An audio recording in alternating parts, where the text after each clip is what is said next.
Sergeant Derek Lawson grabbed the woman by the collar of her uniform in front of 400 Marines and laughed.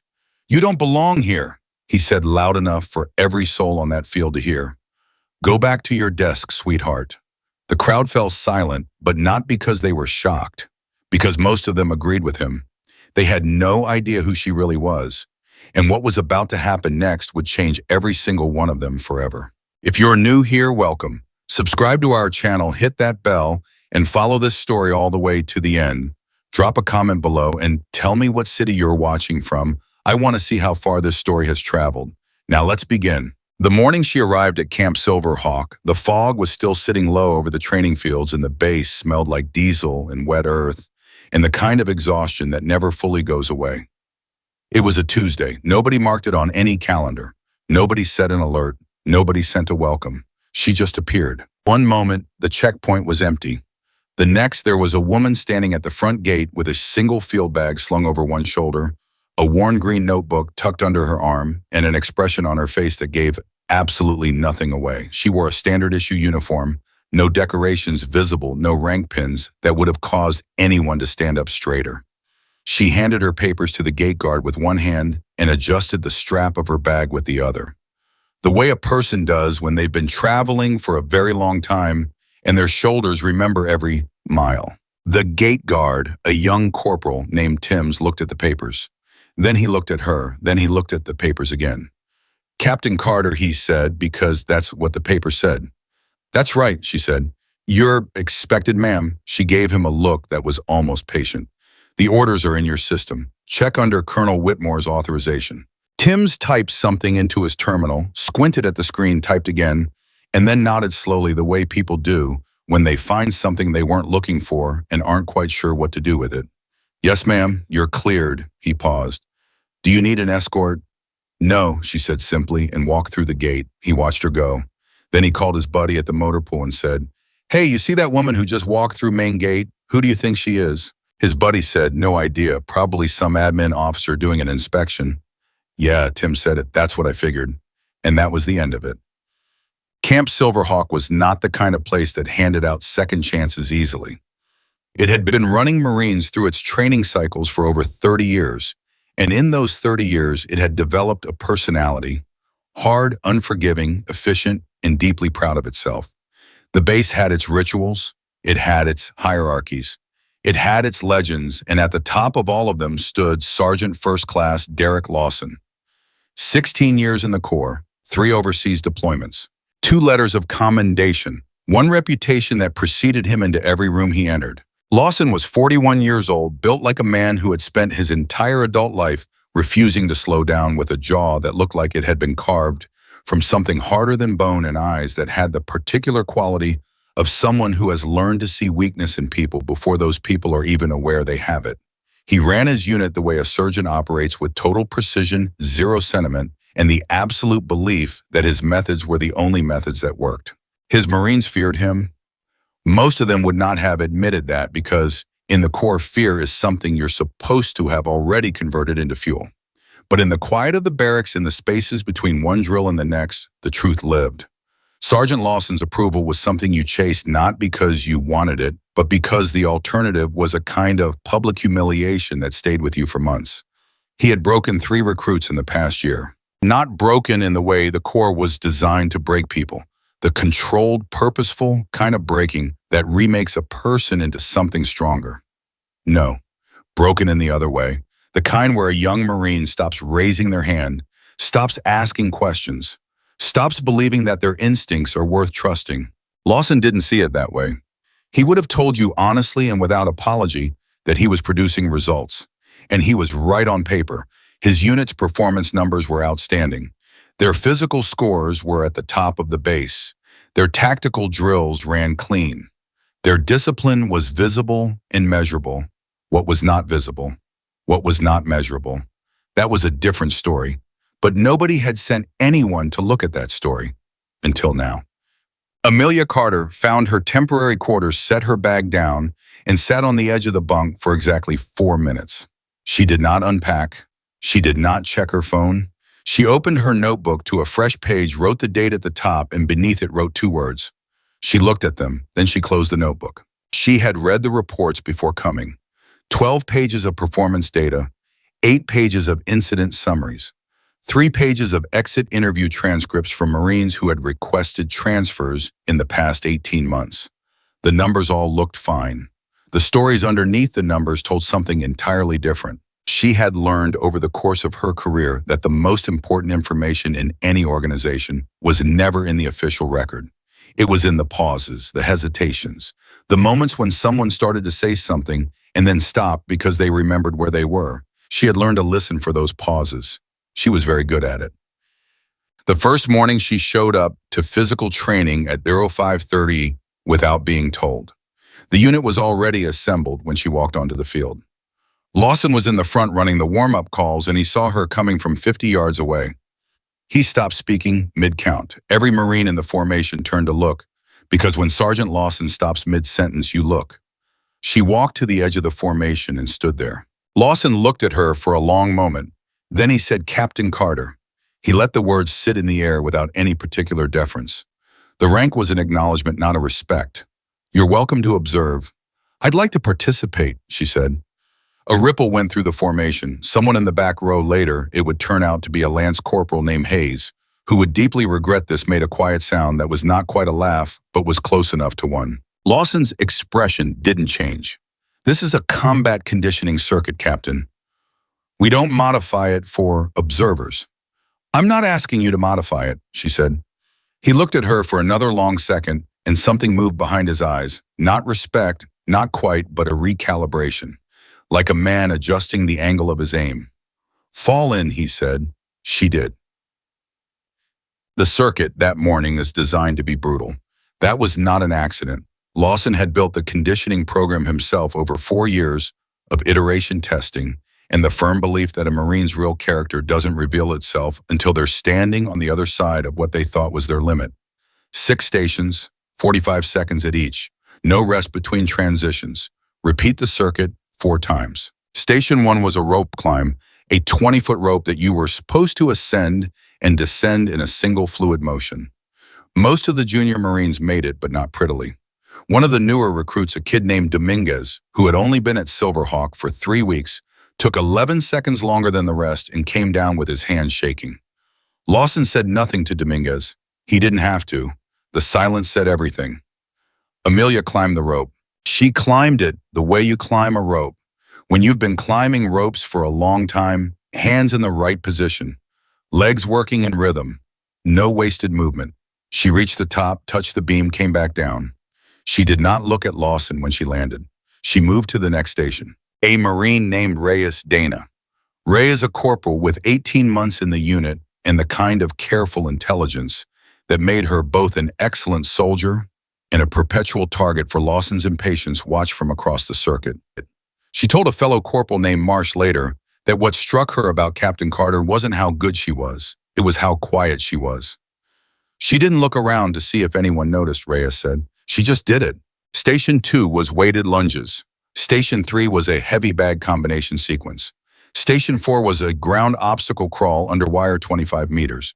Station 5 was dead hangs timed against the whole unit's collective average. Station 6 was a sprint and stop drill that required you to freeze in position at a whistle and hold it because, in Lawson's philosophy, combat didn't always mean movement. Sometimes it meant stillness under pressure. Amelia completed the first circuit. Then the second. During the third circuit, Dominguez fell behind at Station 1 again. Not the rope this time, but the sequence itself. He lost his count on the weighted lunges. He did 17 on the right side and only 15 on the left and stopped in the middle of the exercise, looking confused and frustrated, his face going red. Lawson appeared at his side immediately. "You stopped," Lawson said. Not loudly. He rarely raised his voice, which Reyes had once explained to Marsh was somehow worse. "Why did you stop?" "I lost my count, Sergeant." "You lost your count," Lawson repeated. He let the words exist in the air for a moment. "You had one job, Dominguez. One cognitive task in the middle of a physical exercise. Count to 20, and you couldn't do it." Dominguez's jaw tightened. "I'll restart." "Why, Mayen?" Lawson said. "So you can lose it again." The people near enough to hear went very still. Dominguez said nothing. His hands had closed into fists at his sides. Get to the back of the formation, Lawson said. You'll redo the circuit solo after the group finishes. Dominguez walked to the back, and that was when Amelia spoke. She had just finished her own station, the ground crawl, and she was standing 12 feet away with dirt on her forearms and her breathing elevated but controlled. She didn't announce herself. She didn't step forward. She just said in a voice that was calm and clear and carried exactly as far as it needed to. Sergeant Lawson, may I ask what's the desired outcome of that correction? Every head in the vicinity turned. Lawson turned too, slowly, the way a ship turns. Excuse me? The Marine lost his count, she said. He's already aware that he lost his count. What outcome are you hoping to produce by isolating him? The field went very quiet. Lawson's expression was something interesting. It was not quite anger and not quite confusion. It was the expression of a man who had not been asked a question like that in a very, very long time. Captain, he said, this is a training exercise, not a seminar. I know, she said. That's why I'm asking. There was a beat of silence. And then something happened that nobody in the unit had ever seen before. Sergeant Lawson didn't answer. He stood there for a moment looking at her, and then he looked away. Continue the circuit, he said to the unit, and the moment dissolved into movement and breath and the sound of boots on ground. But it didn't go away. It sat in the air above Camp Silverhawk like something that had been said for the first time and could never be unsaid. That evening, Lawson found First Sergeant Hale in the logistics office and closed the door behind him. Who is she? He asked. Hale, who was a cautious man by nature and had been cautious long enough to build it into his personality, looked up from his desk. Captain Carter, she's a visiting officer from I read the transfer order, Lawson said. It doesn't say much. It doesn't need to say much. She's here for assessment and observation. Standard periodic review. There's nothing standard about her, Lawson said. He sat down across from Hale, which was itself unusual. Lawson didn't often sit in other people's offices. She completed the full conditioning circuit this morning. Full 4 rounds. Didn't modify a single station. Hale looked at him. She asked me what I was trying to accomplish, Lawson continued, in front of my unit after I corrected a recruit. And Lawson was quiet for a moment, and I didn't have a good answer. Hale's expression was very careful. Is that a problem? It's an observation, Lawson said and stood up. He left without saying anything else. But Hale, who was a cautious man, who had been cautious a long time, picked up the phone after the door closed and made a call that he would later describe in very general terms as a precautionary information request. He wanted to know a little more about Captain Amelia Carter. What came back to him 40 minutes later was not what he expected. He sat with it for a long time. Then he put the information in a drawer and said nothing to anyone. The following morning, Amelia arrived before dawn. This was not required. Nothing in her orders required her to be anywhere at any specific time. She was an observer. Observers, by definition, observe at their discretion. She chose to be on the field at Yo 445 when the only light was coming from the perimeter lamps and the sky was still the color of deep water. She sat on a bench near the equipment storage and opened her notebook. She wrote for about 20 minutes, not fast, deliberately the way someone writes when they're trying to understand something rather than record it. Dana Reyes found her there by accident. Reyes had been assigned to inventory duty, which meant she was supposed to be checking equipment in the storage building behind that bench. She came around the corner and stopped when she saw someone sitting in the near dark, and then she recognized the figure and stopped again for a different reason. Ma'am, she said, sorry, I didn't know anyone was here. It's fine, Amelia said without looking up from the notebook. You're doing inventory. Yes, ma'am. Sit down for a minute, Corporal. Reyes looked at the bench and then looked at the storage building and then looked at the bench again. Ma'am, inventory will take you the same amount of time in 10 minutes as it will right now, Amelia said, and there was no command in her voice, but there was something else, an invitation maybe, a genuine one. Sit down. Reyes sat. For a moment, neither of them spoke, and the bass made its quiet sounds around them. A distant engine, something clanking in the motor pool, the wind doing what wind does. Then Amelia said, how long have you been at Silverhawk? 18 months, ma'am. And before this assignment, where were you? Camp Lejeune, and before that, a forward support battalion in Germany. Good experience, Amelia said, and she said it not as a compliment, but as a fact, the way someone says that's a strong foundation when they're looking at a building. Reyes said, "Can I ask what you're writing?" Amelia looked at her. It was the first time Reyes realized that she'd looked directly at her since she sat down. And the look was interesting, not evaluating exactly, but paying attention in a very particular way. Like someone who is used to looking at people and seeing more than what's on the surface. "Observations," Amelia said. "Things I notice. About the base. About the unit." She paused. "About the people in it." Reyes was quiet. Then she said, and she said it quietly, carefully, like someone testing ice before they put their weight on it. "What have you noticed?" Amelia considered the question. "I've noticed," she said slowly, "that this unit has a lot of people who know things they don't say." Reyes was very still. "I've noticed," Amelia continued, "that when Sergeant Lawson asks a question in front of the group, the response time is about 3 seconds slower than average. Not because the Marines don't know the answers, but because they're calculating first. Calculating whether saying the right answer is worth the risk." Reyes exhaled, very slowly. "That's not a healthy pattern," Amelia said, "in training or in the field." "No, ma'am," Reyes said. "Do you know why it developed?" Reyes looked at her for a long moment, and then clearly making a decision, clearly stepping off the edge of something. She had been standing at the edge of for a long time, she said, because the last Marine who gave the wrong answer in front of Sergeant Lawson spent the next 3 weeks on detail assignments, and the one before that put in for a transfer. Amelia wrote something in her notebook. "He's not wrong all the time," Reyes said quickly. "He knows his job. He's a good Marine in the field. I've seen him in situations where I was genuinely glad he was leading. But there's something happening in this unit that—" She stopped. "That," Amelia prompted, "that I don't know how to fix," Reyes said, "and that I'm not sure I'm allowed to say out loud." Amelia closed the notebook and looked at her directly. "Corporal Reyes, you just said it out loud." Reyes looked back at her. "That took something," Amelia said. "Don't minimize it." The days that followed moved in a rhythm that the unit felt but couldn't quite name. Amelia was everywhere and nowhere at once. She showed up to the morning circuits always on time, always completing the full program. She sat in on tactical briefings in the afternoon, always in the back row, always listening, rarely speaking. She ate in the common mess with the junior Marines, which was already strange enough, but stranger still was that she didn't use those meals for evaluation or inspection. She sat with people and ate food and occasionally asked questions that had nothing to do with the core questions, like "Where are you from originally?" And "Is this what you pictured when you enlisted?" And "What's the hardest thing about being here that nobody outside this base would understand?" And people talked to her. That was the strange part. She gave them nothing. No authority, no visible power, no explicit reason to trust her, and yet people talked to her. Lance Corporal Hayes, who had been the one to make the quiet sound of not quite laughter, on the first morning found himself sitting across from her in the mess on day 3, telling her about his younger brother who was planning to enlist and his complicated feelings about that.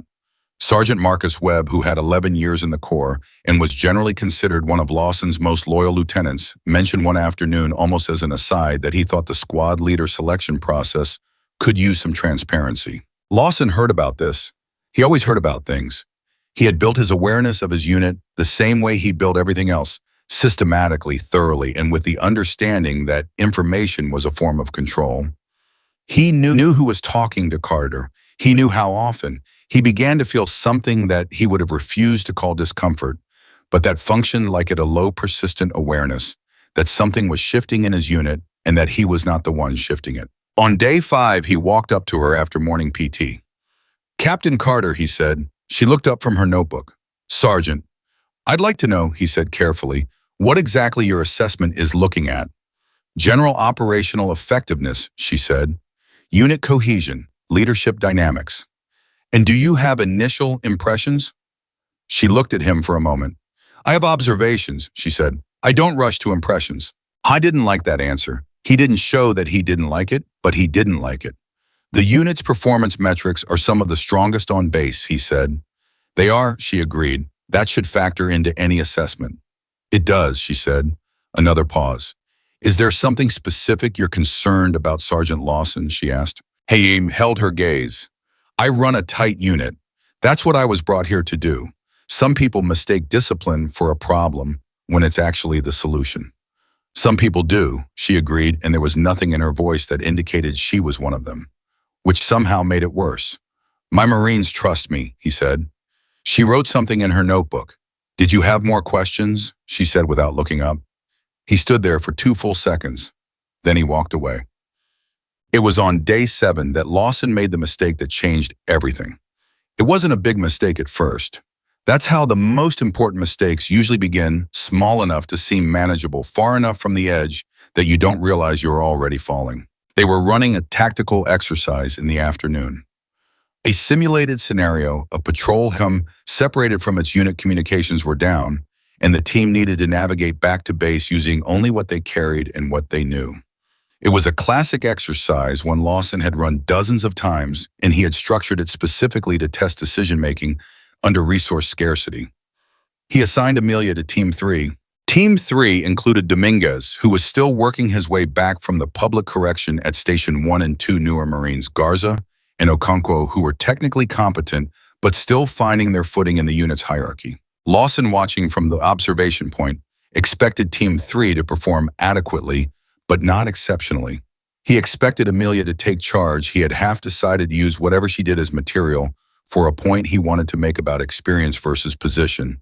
What he did not expect was what actually happened. Team 3's radio failed within the first 4 minutes of the exercise. This was scripted. What was not scripted was the way Amelia responded to it.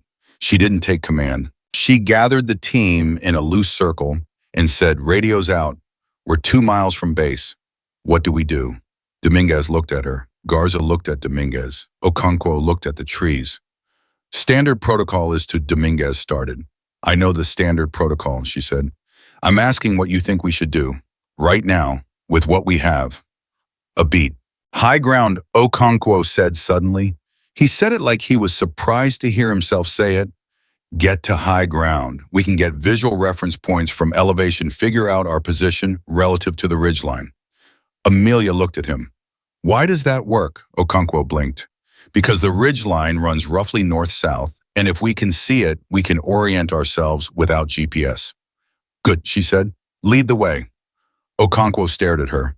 "You identified the solution," she said simply. "Lead the way." He led the way. Team 3 reached the designated endpoint, 43 seconds faster than any team had completed that exercise in the 3 times it had been run that training cycle. From the observation point, Lawson watched the team come in. He watched Okonkwo navigate. He watched Dominguez and Garza following the route without hesitation. He watched Amelia walking at the back of the group, not in front, not directing, but somehow present in every moment of it. He watched, and he thought about the question she had asked him on the first morning. What's the desired outcome of that correction? He hadn't had an answer then. I was beginning to understand that the lack of an answer was itself an answer. That night, Lawson sat in his quarters and did something he hadn't done in probably 2 years. He read. Not operational manuals, not training protocols. He pulled out a book he'd been given by an instructor during his first officer development course years ago, a book about leadership that he'd read once and then shelved because at the time he thought he already understood everything it was trying to say. He opened it to a random page. The paragraph he landed on said, "A unit that cannot question its leadership cannot protect itself from its leadership's mistakes." He read it 3 times. Then he put the book face down on the table and stared at the ceiling for a long time. Outside the base settled into its nighttime sounds. Somewhere across the parade ground, a light was still on in the admin building. I thought about Corporal Reyes, who had once been one of the sharpest people in his morning briefings and had gradually gone quieter over the past 8 months, to the point where he realized with a sudden clarity that was uncomfortable to sit with that he had stopped calling on her at all. He thought about Dominguez, who flinched slightly now whenever Lawson came within 15 feet of him.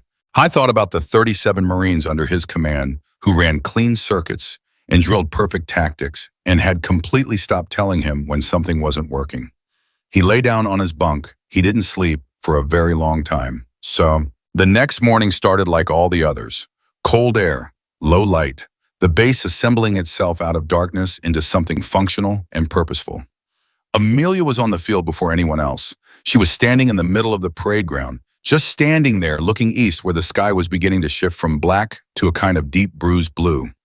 She had her notebook in one hand closed and her other hand was loose at her side.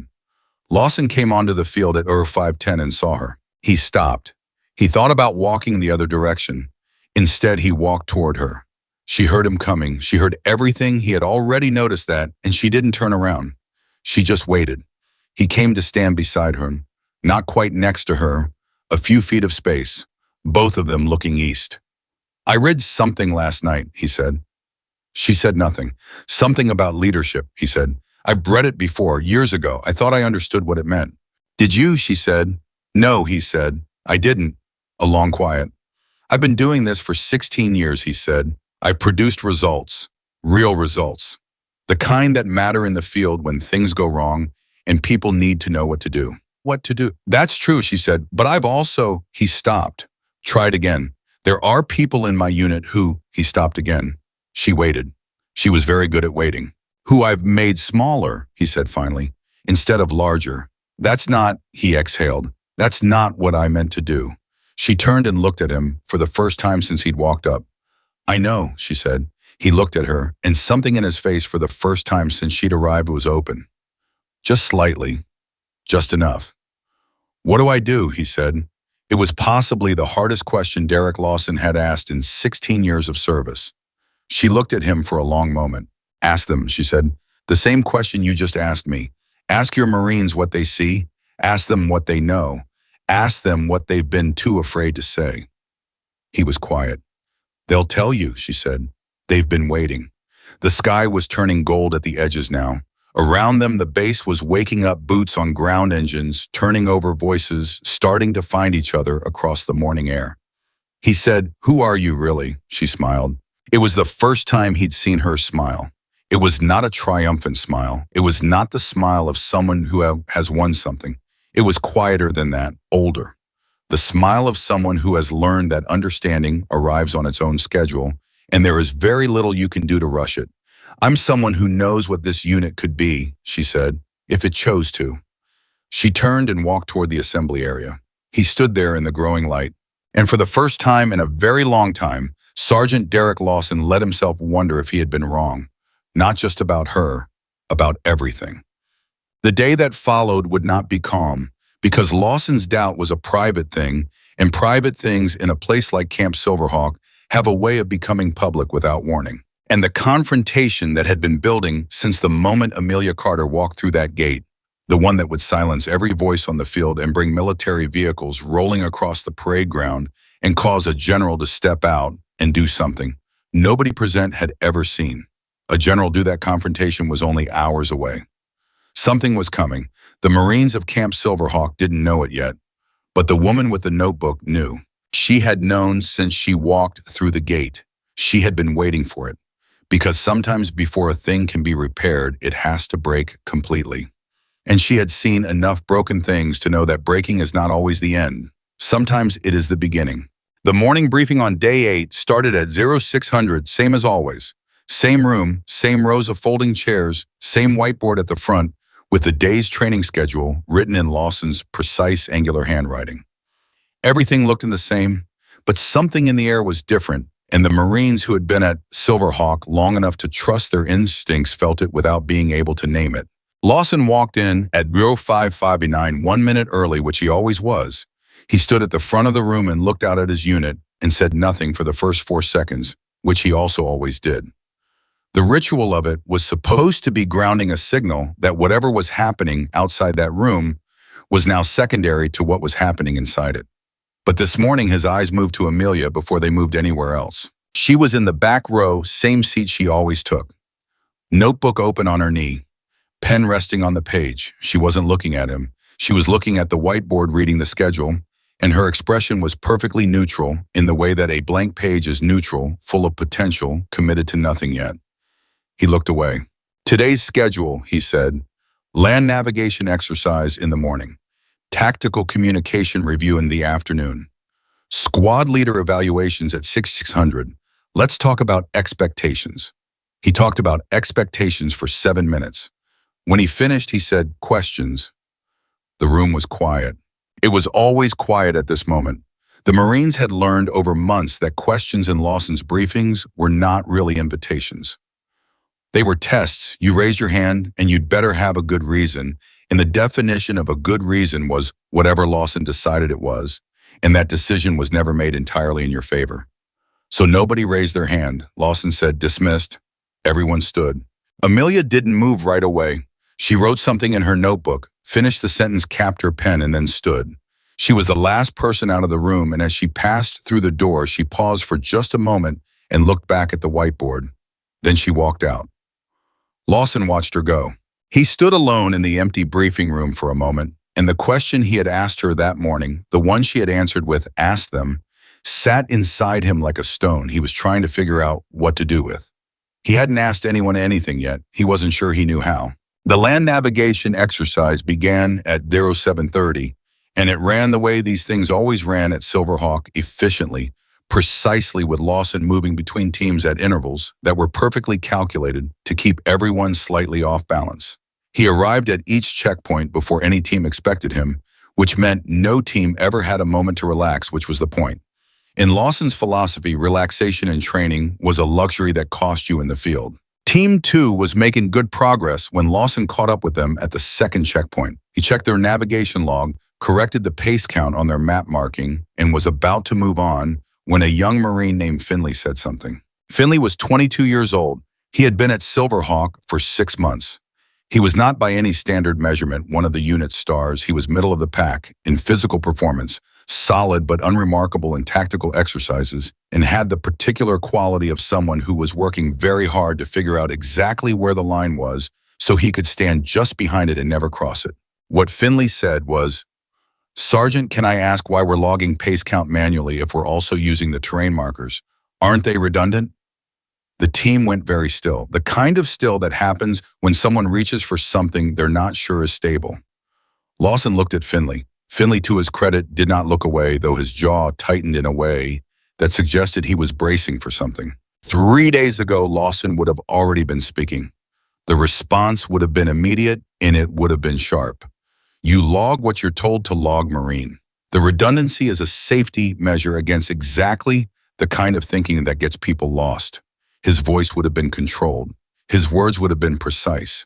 And Finley would have nodded, and the team would have exhaled, and everyone would have understood that the question was not really a question. It was a mistake, and the price of making it was public exposure. But Lawson had read those words the night before. A unit that cannot question its leadership cannot protect itself from its leadership's mistakes. He looked at Finley for a long moment. "Explain your thinking," he said. Finley blinked, genuinely surprised. "Sir, your thinking," Lawson said. "You identified what looks like redundancy. Walk me through why you think that." The team was extremely still now. This was outside the pattern. Outside the pattern at Silverhawk was dangerous territory, and everyone knew it, and everyone was holding their breath. Finley said slowly, "The terrain markers are fixed reference points. They don't have error. Pace count varies by individual and conditions, elevation, fatigue, surface.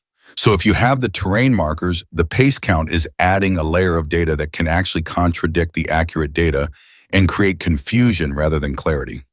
A beat. "Is that wrong?" Finley asked. Lawson said, "It's not wrong." He paused. "It's also not the whole picture, but the thinking behind it is sound." He looked at the team. "Anyone want to give Finley the rest of the picture?"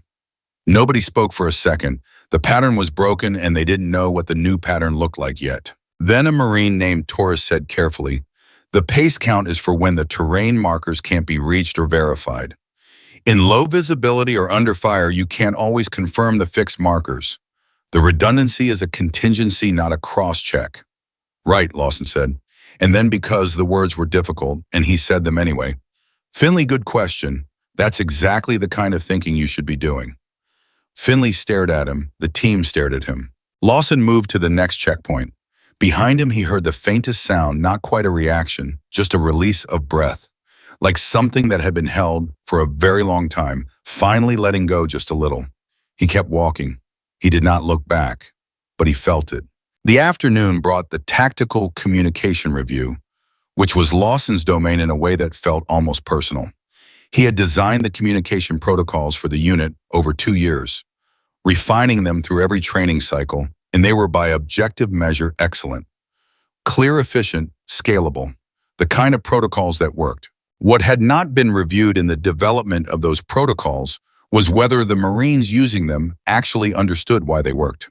They had been taught the protocols, they had been drilled in them, but the reasoning behind them, the logic structure, the decision tree that led from initial contact to appropriate response, that had been given once in a briefing 2 years ago, and then treated as established fact.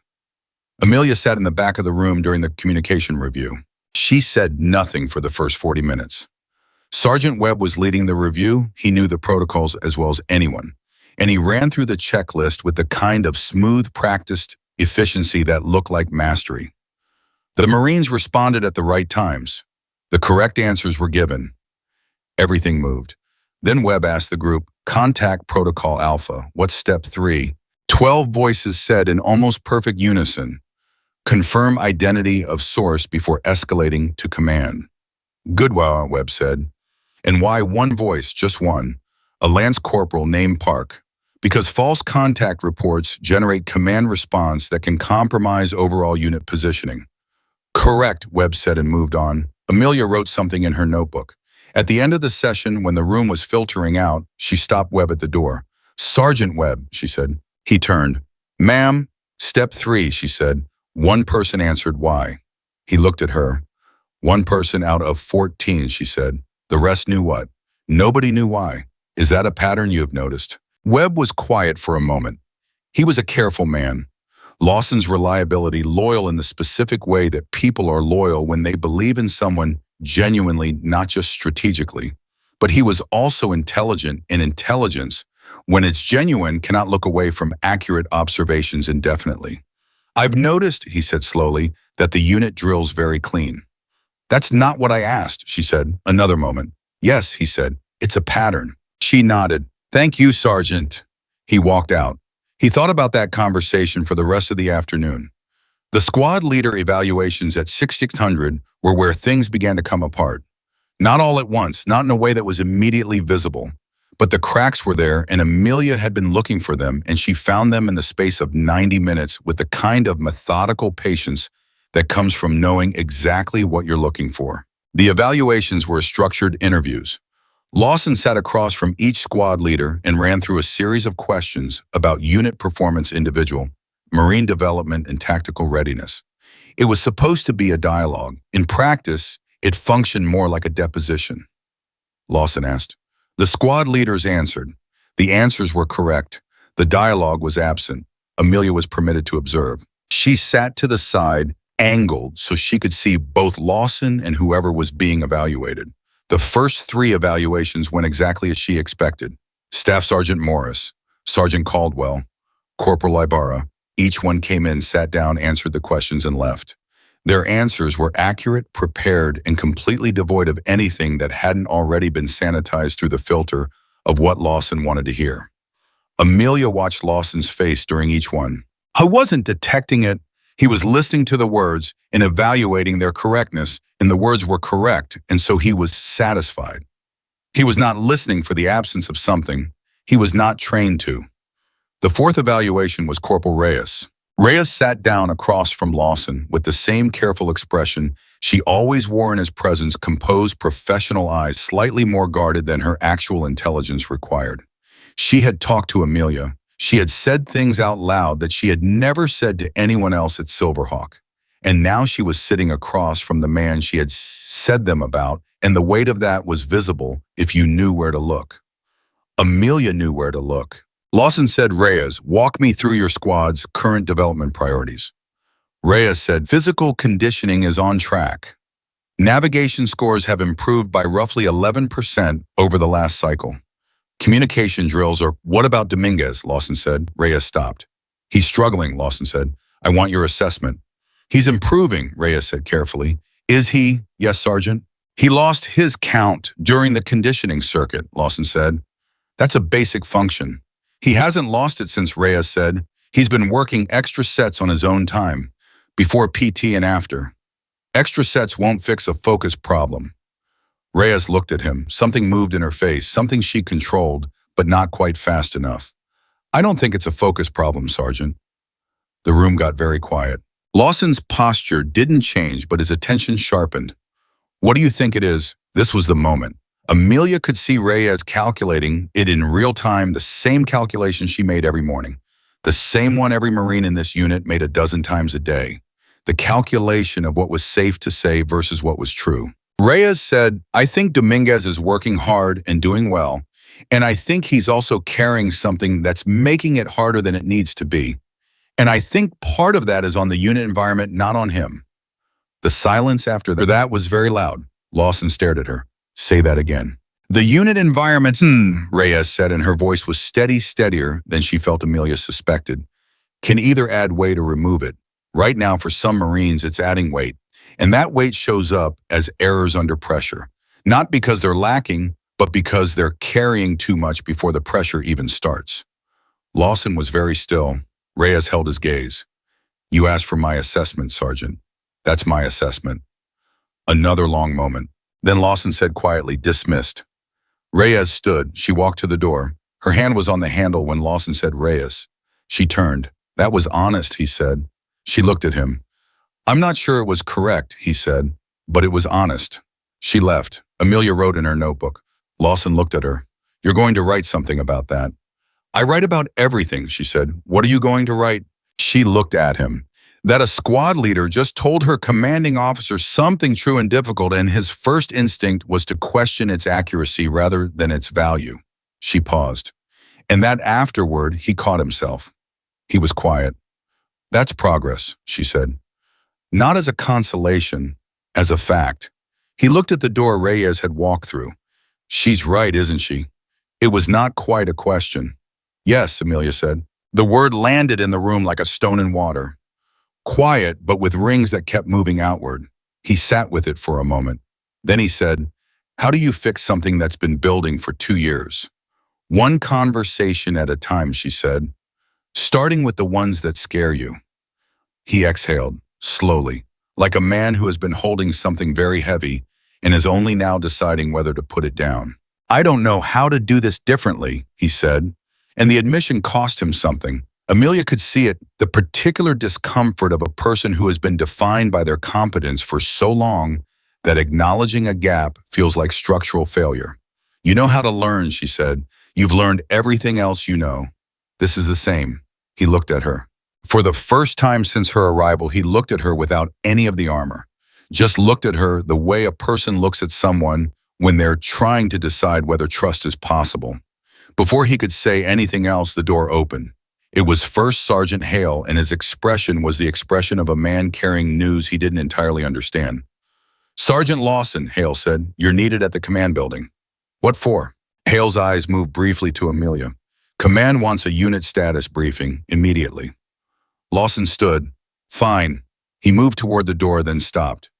Who requested the briefing? It came from outside the base, Hale said carefully. Lawson looked at him, then he looked at Amelia. She was writing in her notebook again, and her expression had not changed, and something about that very lack of change made Lawson's chest tighten in a way he couldn't explain. He left with Hale. The room was quiet. Amelia finished writing, closed the notebook, and stood. She had known since the morning she walked through the gate that Lawson's real test was not physical. It was not tactical. It was the test that all leaders eventually face, the moment when the methods that made them successful become the obstacle between them and something better. He was close to that moment, closer than he knew. What she had not anticipated, what she should have anticipated in retrospect, was that he would not arrive there quietly. The pressure inside the unit had been building for longer than she realized. The reports had shown 18 months of data. What the reports had not fully captured was what 18 months of suppressed frustration, silenced questions, and accumulated small humiliations had done to the people who stayed. Some people, when a pressure valve finally loosens, allow the release to be gradual, slow, manageable. Some people, when it finally loosens, explode. It was Sergeant Webb who told her what happened at the command briefing. He found her after evening chow walking the perimeter of the training ground in the last of the day's light. He fell into step beside her without asking, which was itself unusual for Webb. He was not by nature someone who walked alongside people uninvited. The briefing, he said, it wasn't what Hale told him it was. She didn't say anything. It was a performance review, Webb said, for Lawson, a formal one, 2 senior officers from regional command. They came specifically because someone requested a formal review of unit leadership. She kept walking. He didn't know, Webb said. He walked in expecting a status update and walked into a formal evaluation. He paused. He held it together in the room. But afterward, in the corridor outside, another pause. He was angry, the kind of angry that's looking for somewhere to go. She stopped walking. He said things, Webb said carefully, about outside interference, about people who come into a unit without understanding what it takes to build one, about, he hesitated, about you, ma'am. She turned and looked at him. Webb met her eyes. He said the problems in this unit are coming from someone who spent too much time in offices asking philosophical questions and not enough time actually leading people. He held her gaze. He said it loud enough that people heard. She was quiet for a moment. Is that all? She said. He's planning something, Webb said. I don't know exactly what, but I know what it looks like when Sergeant Lawson decides to make a point in front of the unit. And that's what this looks like. She looked at him. Why are you telling me this? He thought about it. Because what you said to me this afternoon, he said, about the why, about only one person knowing the why. He stopped. I've been here 11 years and I never thought about that. I should have thought about that. She said, you're thinking about it now? Yes, ma'am. She started walking again. He fell into step beside her. Webb, she said, ma'am, whatever happens tomorrow, stay focused on what's right, not on who's winning. He was quiet for a moment. Is something going to happen tomorrow? She didn't answer, which was he understood its own kind of answer. That night word moved through the unit the way it always did, not through official channels, not through any mechanism you could point to, but through the invisible network of shared quarters in common spaces, and people who had been living in close proximity long enough to communicate without quite meaning to. Someone had heard something at the command building. Someone else had added a piece to it. By the time the lights went out in the barracks, most of the unit knew that Sergeant Lawson had been called in for a review, that he was furious, and that something was going to happen tomorrow that had Captain Carter's name attached to it. Dominguez lay in his bunk staring at the ceiling. He thought about the conditioning circuit, about losing his count, about the walk to the back of the formation and the weight of every pair of eyes that followed him there, about Amelia Carter 12 feet away, asking what outcome the correction was supposed to produce, about the fact that nobody had ever asked that question before. I thought about Okonkwo, who had led Team 3 to the fastest navigation time in the cycle's history because a woman with a notebook had said you identified the solution and simply pointed. He thought about Reyes, who had sat across from Lawson and said the thing nobody said, and was still here, hadn't been destroyed by it. He thought about all of it. Then he made a decision. The decision didn't require any action right then. It just required holding on to it until the moment came. He turned over and closed his eyes. Across the base, Lawson sat at his desk with his hands flat on the surface in front of him, the way a person sits when they're trying to keep something from moving. The formal review, 2 senior officers from regional command, performance concerns, leadership approach. The words sat inside him and burned. 16 years, 3 deployments, 2 commendations, a formal review. He had done everything right. He had produced results. He had given his unit everything. He had pushed them to be better than they thought they could be, held the standard when it would have been easier to let it slip. And now someone from outside, from above, from wherever reports went, had decided that wasn't enough, had decided that the way he built people was wrong, had decided that the woman with the notebook was right and he was wrong. His hands pressed harder against the desk. Because the part that made it worse, the part that he couldn't argue his way past, was that when he sat in that formal review and answered their questions, he had felt underneath the anger a terrible clarity. The kind of clarity that arrives when someone holds a mirror at exactly the right angle and you see yourself and cannot pretend the image is inaccurate. He had answered their questions honestly. He had not intended to be honest. He had intended to defend. But the questions were precise and patient, and eventually he had heard his own voice saying things he had not planned to say. And by the end of the review, he had walked out of the room feeling like someone had reached inside him and moved something that had been in the wrong place for a very long time.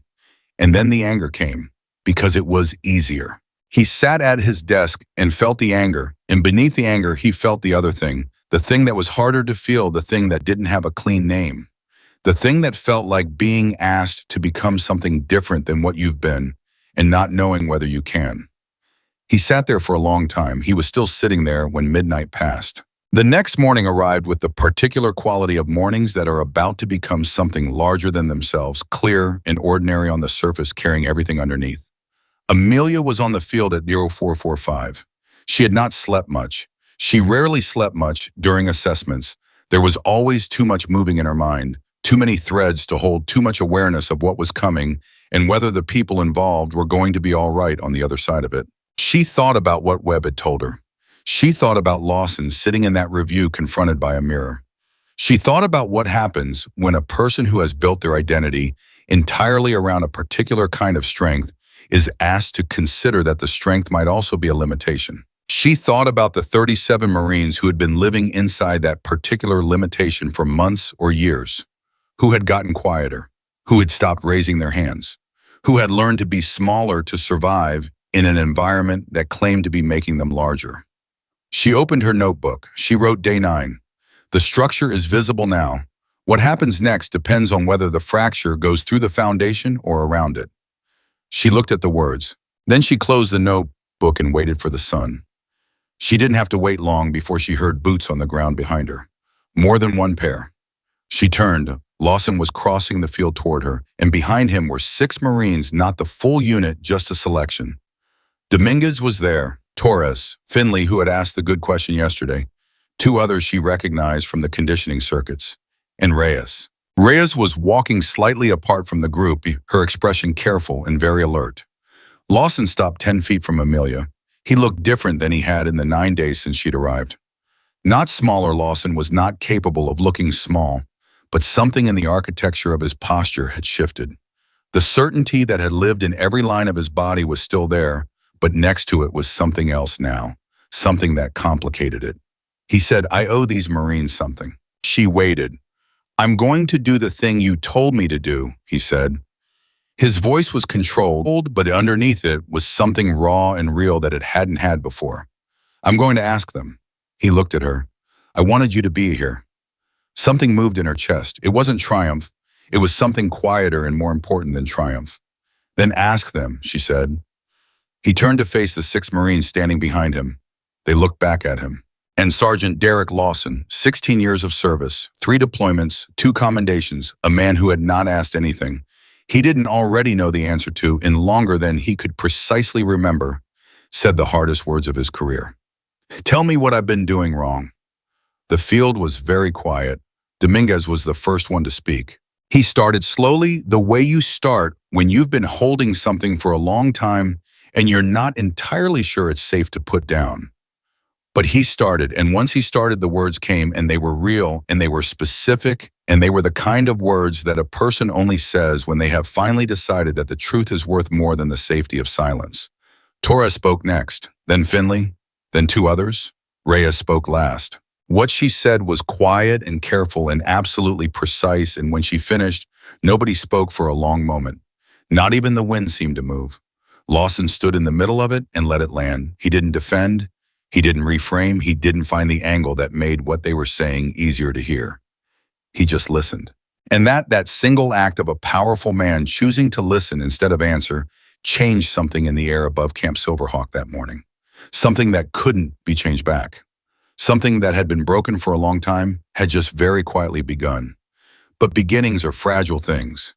And what none of them knew yet, not Lawson, not Reyes, not Dominguez, not the 6 Marines standing in the early morning light, was that someone had watched them gather on the field. Someone had made a phone call, and by 0900, everything that had begun quietly in the space of an honest conversation was about to be tested in the most public way possible.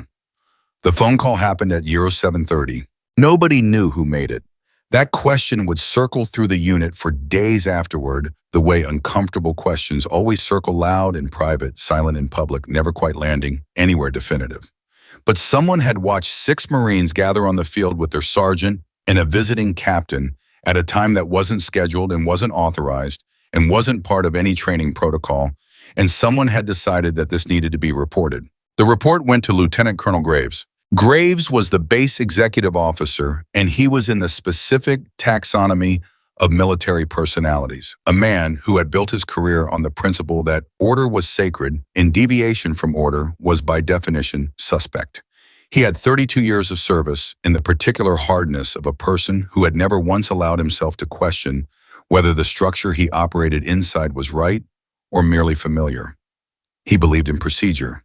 He believed in hierarchy. He believed that the chain of command existed for reasons that were above individual interpretation, and any gathering of personnel outside established protocols was a threat to all three. He arrived at Lawson's office at row 755. Lawson was there. The 6 Marines had dispersed to their morning assignments 20 minutes earlier, and the field conversation had ended with nothing dramatic, just people standing in a circle saying what they meant, and then going back to the business of the day, carrying something lighter than what they had arrived with. But the weight of it was still in Lawson's chest when Graves walked through his door, and Graves saw it immediately, not because he understood what it was, but because anything that altered a soldier's face was information. "Sergeant Lawson," Graves said without sitting down, "I understand you held an unscheduled assembly this morning." Lawson stood. "Not an assembly, sir, a conversation. With 6 personnel from your unit and the visiting assessment officer." "Yes, sir." "Outside of any scheduled training context." "Yes, sir." Graves looked at him for a long moment. "What was the nature of the conversation?" Lawson said, "Leadership feedback. I asked my Marines to give me honest assessment of the unit environment." The silence that followed had a texture to it. Graves said, "You asked your subordinates to critique your leadership, informally, without documentation, without notification to command." "I did," Lawson said. "Sergeant," Graves said, and his voice carried the particular weight of a man who is genuinely bewildered by what he's hearing. "That is not standard procedure." "No, sir, it's not." "Can you explain to me," Graves said slowly, "how that meets the standards of this command?" Lawson looked at him directly. "It doesn't meet the standard procedure, sir. It met a different standard, one I should have been meeting for longer than I have." Graves stared at him. This was not the answer he had come for. He had come for a correction, an acknowledgement of deviation followed by confirmation that it would not recur. He had not come for a man who was standing in the full daylight of a decision he had already made and was not going to walk back from. "Where is Captain Carter?" Graves said. "I don't know her current location, sir." "She was present at this gathering." "She was there," Lawson said. "She observed." "She is an assessment officer," Graves said. "She is not a unit leadership resource. Whatever she suggested, she didn't suggest it," Lawson said. "I decided to do it." Another silence. Harder this time. "Sergeant," Graves said, "I'm going to be direct. There are people at Regional Command who have concerns about the direction this assessment is taking. When an outside officer begins influencing internal unit dynamics in ways that bypass established leadership structure." "With respect, sir," Lawson said, "I'm the unit leadership. If the dynamic is changing, it's changing because I'm changing it. Captain Carter is observing. She's not directing anything I'm doing." Graves looked at him for a long time. "We'll discuss this further," Graves said. "This afternoon, formal meeting, command building. Make sure your documentation is current." He left. Lawson stood in his office after the door closed and breathed. He had just in the span of 4 minutes defended the woman he had spent 9 days underestimating to the man who had the authority to end her assessment. He sat down slowly. He thought about what that meant. I thought about Dominguez on the field that morning, saying that the worst part wasn't being corrected. It was never knowing whether the correction was about the mistake or about him personally. He thought about Torres saying that he'd stopped volunteering information in briefings 8 months ago because the last time he'd offered an unsolicited observation, it had cost him 2 weeks on the worst detail assignments on the base. He thought about Reyes, who had been last, who had said quietly and with total precision, "The unit performs because we're afraid of what happens if we don't, not because we believe in what we're doing." And that's a difference that matters. In training, it's a gap. In the field, it's a casualty. He had heard every word. He had let every word land without protecting himself from it. And now he was sitting in the fallout, and the fallout looked like a formal meeting at the command building this afternoon. And he found somewhat to his own surprise that he was not sorry. He was scared, but he was not sorry. Those were different things. He was only now learning that. Amelia had spent the early morning hours in the administrative records room, which was not a comfortable place to spend time, Bad light, metal shelves, the smell of paper that had been stored too long, but comfort was not what she was there for. She was there for the exit interview transcripts. The full ones, not the summaries she had read before arriving. The summaries had told her the shape of the problem. The full transcripts told her the texture of it, and the texture was what mattered. She read for 2 hours. What she found was not surprising, but the depth of it was. In transcript after transcript, Marines who had requested transfers in the 18 months of Lawson's tenure described the same sequence of events with different names and faces, but identical. Emotional architecture, arrival with enthusiasm, early performance, one moment of public correction that overreached, and then the slow, careful process of making yourself smaller to avoid the next one. Some of them described it clinically, like people who had processed their experience from a safe distance. Some of them described it with an anger that was still fresh even through the formality of an exit document. One transcript stopped her, a staff sergeant named Elena Voss, who had transferred out 7 months ago after 8 years in the Corps. In the transcript, she had said, "I came to Silverhawk believing I was becoming a better Marine. I left believing I was a liability." Neither of those things was true. But by the time I left, I couldn't tell the difference anymore. Amelia read that 3 times. She wrote it in her notebook, word for word, which she almost never did with direct quotes. Then she sat very still for a moment. She had been in the Marine Corps for 22 years. She had done this work, the specific work of going into units and finding what was broken and helping repair it for the last 7 of those years. She had seen versions of Derek Lawson before. Different names, different faces, same fundamental pattern. A person who was genuinely excellent at a hard thing, who had let that excellence become a cage for the people around them. She had never stopped finding it hard to sit with because Lawson wasn't a villain. That was the thing that made it complicated. He wasn't cruel by nature or malicious by design.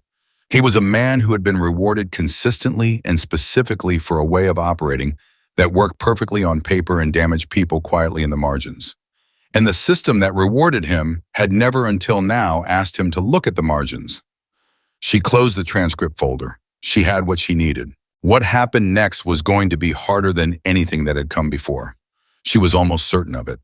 At 0900, the base assembled for what was listed on the schedule as a unit-wide tactical demonstration, a rotating sequence of training exercises designed to showcase squad-level performance for command observation. These happened quarterly. They were, in essence, a performance review for the unit as a whole, conducted publicly, with every squad running scenarios while the rest watched. Today's demonstration had been scheduled for 3 weeks. What had not been scheduled was what Graves did at 0847. He sent an announcement through the command channel requiring all available personnel to attend the demonstration as observers. This was unusual. Normally, the audience was limited to the unit itself and any command-level observers. Requiring all available personnel meant the field would have close to 400 people on it by 900. Word traveled fast. By 0855, every Marine on the base who wasn't on critical assignment knew that something beyond a routine demonstration was happening. The specifics were unclear, but the signal was unmistakable. Someone was making something public that would normally be kept internal. Reyes found Amelia at 0856 walking toward the field. "Ma'am," Reyes said, falling into step beside her. Her voice was low and controlled, but her eyes were moving the way eyes move when someone is processing information faster than they're able to speak it. The all-personnel order came from Graves, not from Sergeant Lawson. "I know," Amelia said. "That's not—" "I know," Amelia said again. "Keep walking." The field was already filling. 400 people in a space designed for a unit of 37 had a particular quality to it. Too many bodies, too much awareness of being watched, the specific pressure of a public stage when you weren't sure what you were supposed to perform. Lawson was already there. I was standing at the front of the formation, his unit assembled behind him in their standard configuration. His posture was as it always was, straight, certain, carrying the weight of 16 years without appearing to carry anything at all. But Reyes, who had studied him the way you study weather patterns when your safety depends on predicting them, could see the difference. The rigidity in his jaw, the way his eyes were moving across the expanded audience with a calculation that was not quite confidence. Graves stood to the side near the command observer's position. He was watching Lawson with the particular expression of a man who has made a decision and is waiting to see whether it was the right one. Amelia took a position at the edge of the field, slightly removed from both formations. She stood quietly with her notebook at her side and she waited. The first two squad demonstrations ran exactly as expected. Torres led his squad through a communication exercise that was crisp and technically sound. Webb's squad ran a tactical coordination drill that showcased everything Lawson had built: precision, discipline, efficiency, the kind of performance that looks exactly right on a quarterly report. The audience watched, the observers nodded, and then Graves stepped forward. He didn't announce what he was about to do. He simply stepped forward to the center of the field and said in the caring voice of a man who has spent 32 years in spaces where being heard is essential, "Sergeant Lawson, I'd like you to address the assembled personnel regarding the unit assessment currently underway." Everything stopped. Lawson turned to look at Graves. In the 400 assembled Marines, nobody breathed. This was not on the schedule. This was not part of any protocol. This was Graves using the machinery of a public forum to do something that should have happened, if it happened at all, in a command office with a closed door. Lawson said, "Sir, this is a tactical demonstration." "Yes," Graves said, "and I believe the personnel assembled should have full transparency regarding any assessment activities that may affect their unit's standing." The use of the word transparency was precise and deliberate. Graves had chosen it specifically because it was irrefutable. How do you argue against transparency while using it in the service of something that was actually about control? Lawson understood this. Amelia understood this. And in the moment that followed, the 3 seconds between Graves finishing his sentence and what happened next, everything that had been building across 9 days and 18 months and 2 years of a man slowly pulling his unit inward arrived at its single point of fracture. Lawson turned to face the assembled personnel. His unit was behind him. 400 Marines were in front of him. Graves was to his right. Amelia was at the edge of the field, and she was looking at him. And her expression was the expression of someone who is watching a moment that is going to matter for a very long time, and who cannot make it easier, and who has decided not to try. Lawson said, "This unit is currently under a command assessment. That assessment is ongoing, and its conclusions have not been finalized. Anything further should be—" "Sergeant," Graves said, cutting him off cleanly, "I think we can be more direct than that. The assessment is looking at leadership approach." "Your leadership approach? I think your Marines deserve to know that." The field was absolutely silent. 400 people. Silent. And in that silence, something shifted in Lawson's face. The calculation that had been running behind his eyes since 0900 reached its conclusion, and what it concluded was visible not to everyone, but to the people who knew him, and to Amelia, who had been watching him for 9 days with the specific attention of someone cataloging every authentic moment. What she saw was he was about to go the wrong way. Not out of cruelty, not out of malice, out of the deeply human, deeply understandable instinct of a man who has been cornered in public and whose entire identity is about never letting anyone see him fall. He was about to turn, to defend, to find the angle that made him the subject of an unfair external attack rather than a leader mid-correction. He was about to do it not because he was wrong about the correction, but because he was human, and 400 people were watching and the wrong direction felt safer. He turned toward her. It was not a gradual turn. It was decisive and public, and it crossed the field in a straight line. And as he moved, the 400 assembled Marines shifted their collective attention to follow him, which meant every eye on that field moved to Amelia Carter. He stopped in front of her, and he said, loudly enough to carry, "You brought an assessment to this unit that has disrupted operations, undermined, established leadership, and destabilized morale. I want to know who authorized it and what gives you the standing to do what you've done here." The silence that followed was of a different quality than the one before. Before, it had been the silence of anticipation. Now it was the silence of something that has been struck and is ringing. Rhea's 40 feet away felt her chest tighten. She saw where this was going, and she couldn't stop it, and she couldn't look away. Dominguez, standing in the unit formation, went very still. Amelia looked at Lawson. She said calmly and without any raised volume, "Sergeant Lawson, I understand you're angry."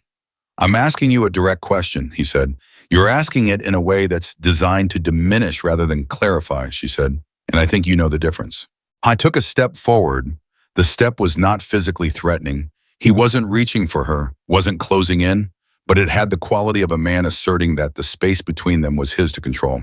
You came into this unit, he said, and his voice was lower now, harder with a notebook and an agenda, and you've spent 9 days pulling at threads in a structure that took years to build. I don't know what your report is going to say, but I know what you've done to my unit while you've been here.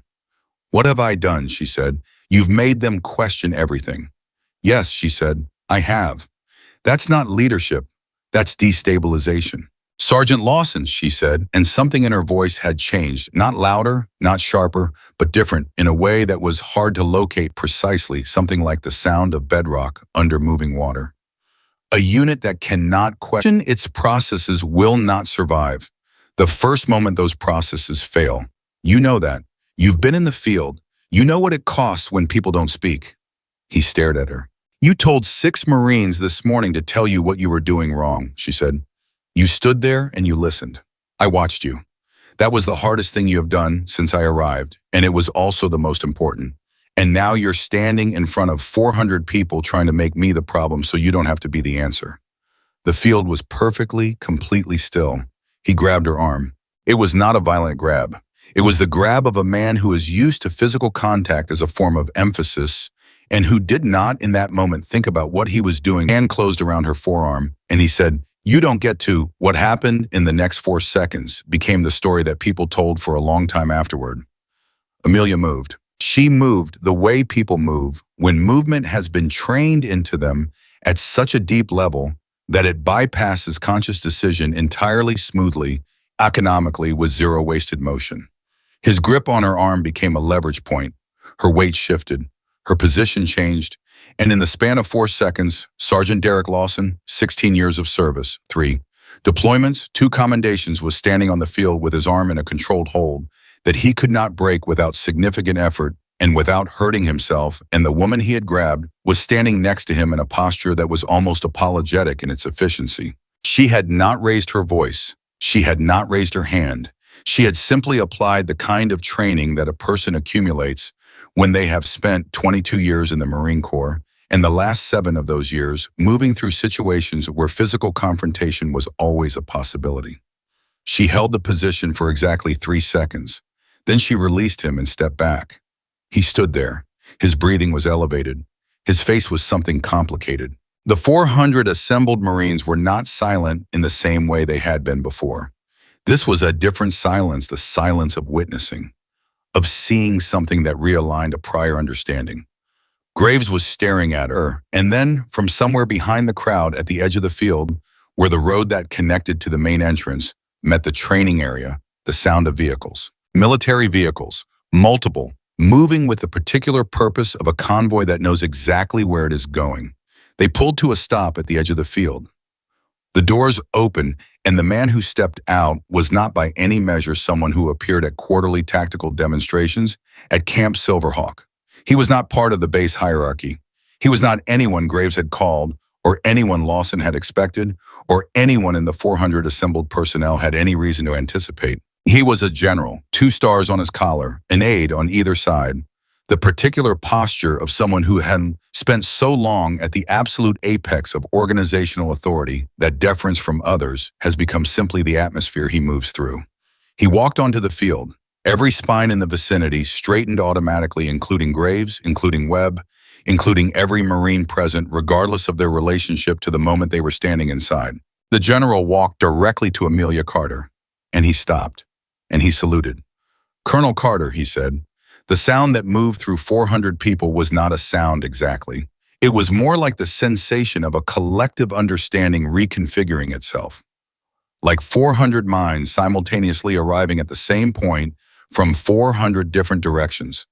Colonel Carter, not Captain, Colonel. Graves made a sound that was not quite a word. Lawson's face, the complicated, open, fractured face of a man who had been in the middle of the worst moment of his recent career and had just been handed an entirely different dimension of it, went through something that had no single name. Shock was part of it. Recognition was part of it. Something else was there too underneath, both working its way to the surface. The general lowered his salute. My apologies for the timing, he said to Amelia. and his voice carried the authority of someone who did not need to project, but did anyway by simple force of who he was. Command decided that the assessment review could not wait. "I understand," she said. "Are you all right?" he said. She glanced at her forearm. "I'm fine." He turned and looked at Lawson. Lawson was standing where Amelia had left him when she released his arm. He had not moved. He was looking at the general with an expression that had gone past complicated into something simpler and harder. The expression of a man who has just seen the full board for the first time and understands that the game he thought he was playing was never the game that was actually being played. The general said, "Sergeant Lawson." "Sir," Lawson said. His voice was controlled, barely. "Do you know who Colonel Carter is?" A pause. "I do now, sir." "Do you know why she's here?" "I have a better understanding now than I did this morning, sir." The general looked at him for a long moment. "We'll speak privately, all three of us." He glanced at Graves. "Lieutenant Colonel Graves will join us as well." Graves said, "Yes, sir," in the voice of a man who is beginning to understand that the power he exercised 20 minutes ago was not in fact the power he thought it was. The general looked out at the assembled 400. "Stand down," he said simply. People started moving. The formation dissolved. The audience dispersed. The field, which had been carrying the weight of 400 witnesses to something extraordinary, began to breathe again. Reyes didn't move right away. She stood where she had been standing and watched Amelia walk toward the command building with the general and Lawson walking behind them, and Graves moving to catch up with the expression of a man who was very quickly recalculating everything. Then Dominguez was beside her. He said, "Colonel." "Yeah," Reyes said. "She was a colonel the whole time." "Yeah," he was quiet. "Did you know?" Reyes thought about that morning in the dark before dawn, sitting on a bench and saying things she'd never said to anyone. The way Amelia had listened, the way she'd said that took something. Don't minimize it. "No," Reyes said honestly. "I didn't know her rank." She watched the door to the command building close. "But I knew she wasn't what they said she was," she said, "from the first day." Dominguez was quiet for a moment. Then he said, "What happens now?" It was the question that was moving through the entire unit in that moment. Not out loud mostly, but present in every face, every posture, every person who was now walking away from a field where they had just watched 400 days of accumulated assumption collapse in 4 seconds. Reyes didn't have an answer, but she thought about what Amelia had said in the briefing room after Lawson had heard the hard things and sat with them without defending himself. One conversation at a time, starting with the ones that scare you. "I think," Reyes said slowly, "that the hard part is only just starting." Inside the command building in a conference room that had seen 100 routine meetings and would now carry the memory of this one for a long time, 4 people sat down. The general, who had already read the preliminary assessment and had opinions that he was keeping compressed inside the formality of the moment. Graves, who was still recalibrating and doing it visibly. Lawson, who sat with his hands flat on the table in front of him, the same way he had sat the night before trying to hold something still. And Amelia, who had set her notebook on the table and not opened it. The general looked at each of them in turn. Then he said, "Sergeant Lawson, I'm going to give you an opportunity that is not standard procedure. I'm going to give it to you because Colonel Carter's preliminary report indicates something that in my experience is genuinely rare." He paused. "She believes you can change." Lawson looked at Amelia. She looked back at him. "I want to hear," the general said, "in your own words what happened on that field today. What led to it, and what you understand differently now than you did 9 days ago." The room waited. Lawson took a breath, and then for the second time that day he did the hardest thing. He told the truth. He told it from the beginning. Not the beginning of the assessment, but the beginning of the pattern. How it had started with wanting to build something excellent and somewhere along the way had become something else. How the results had felt like validation when they were actually a warning. How he had confused the silence of suppressed people with the silence of disciplined ones and had refused for too long to examine the difference. He spoke for 11 minutes. Nobody interrupted him. When he finished, the conference room was quiet in the way that important rooms get quiet, not empty, but full of something. The general said, "Colonel Carter, your recommendation." Amelia looked at Lawson. He looked back at her. And what was in his face in that moment, the openness of it, the difficulty of it, the specific courage of a person who has decided to stop protecting themselves from the truth, was something she would remember for a long time. Remediation, she said, not removal. Full supported leadership development with follow-up assessment in 90 days. She paused. He's not the problem, General. He's the beginning of the solution, if he chooses to be. The general looked at Lawson. Lawson looked at Amelia. Do you choose to buy him? The general said, and the answer when it came was not complicated. Yes, sir, Lawson said. Then we have work to do, the general said. Outside on the field that was now quiet and empty, the afternoon light was moving across the ground in the slow way it does when the day is halfway through itself and has already carried more than anyone planned for. The base was still, but inside that stillness, in the barracks, in the mess, in the corridors, and the spaces between people who were only now starting to understand what they had witnessed, something was moving. Something that had no name yet, but that everyone could feel. Like the first few seconds after a storm breaks. When the air is different. When the ground is wet and the sky is clearing and the world smells like something that has been cleaned down to the root. Like something that had been wrong for a long time was now slowly and imperfectly and with a great deal of difficulty still ahead beginning to be right. The conference room emptied slowly, the way rooms empty after something significant has happened inside them. People moving with the deliberate care of those who are carrying more than they arrived with. Graves left first. He walked out without speaking, which was itself a form of speech, the particular silence of a man who has understood too late and too publicly that the authority he wielded was not the kind that endures. He had spent 32 years building a career on the principle that procedure was protection, and in the space of one morning, he had watched procedure used as a weapon and had held the weapon himself without recognizing it for what it was. He walked down the corridor of the command building and out the side door, and nobody saw him for the rest of the afternoon. And when people spoke about him afterward, they did so with the careful neutrality reserved for someone whose story isn't finished yet. The general left next, after a private word with Amelia that lasted 4 minutes and that nobody else heard. He shook her hand before he walked out, not with the formality of a salute, but with the specific warmth of two people who have known each other long enough that protocol is optional. He glanced at Lawson on his way to the door and said simply, 90 days, Sergeant, make them count. Then he was gone, and the vehicles that had arrived with such perfect dramatic timing pulled away from the edge of the field and took the road back toward the main gate and disappeared. Lawson didn't move. He sat at the conference table with his hands still flat in front of him and looked at the surface of the table with the expression of a man whose internal geography has been significantly rearranged and who is not yet sure where any of the landmarks are. Amelia sat across from him. She had not opened her notebook. She was watching him in the patient present way she watched people when what they needed was not guidance but witness. He said without looking up, Colonel, "You can keep calling me Amelia," she said. He looked up at that. She said, "The rank is real. So is everything else I've said to you." He was quiet. "You've been evaluating me this whole time." "Yes." "Everything you, the field, the exercises, the conversations." "All of it," she said. "That's what the assessment is." He exhaled, not angrily. It was the exhale of a man processing something, working it through the system of himself to find out where it settles. In the morning, on the field, when I asked them, "That was real too," she said. "That was the most real thing I've seen since I got here." He looked at her for a long moment. "Was that in the report?" "It will be," she said. "What will you say about it?" She considered that a leader who has spent years building walls chose at the moment of maximum pressure to take one down instead of reinforce it, and that the people on the other side of that wall responded with extraordinary honesty and extraordinary trust, which tells me that the damage is real, but so is the foundation.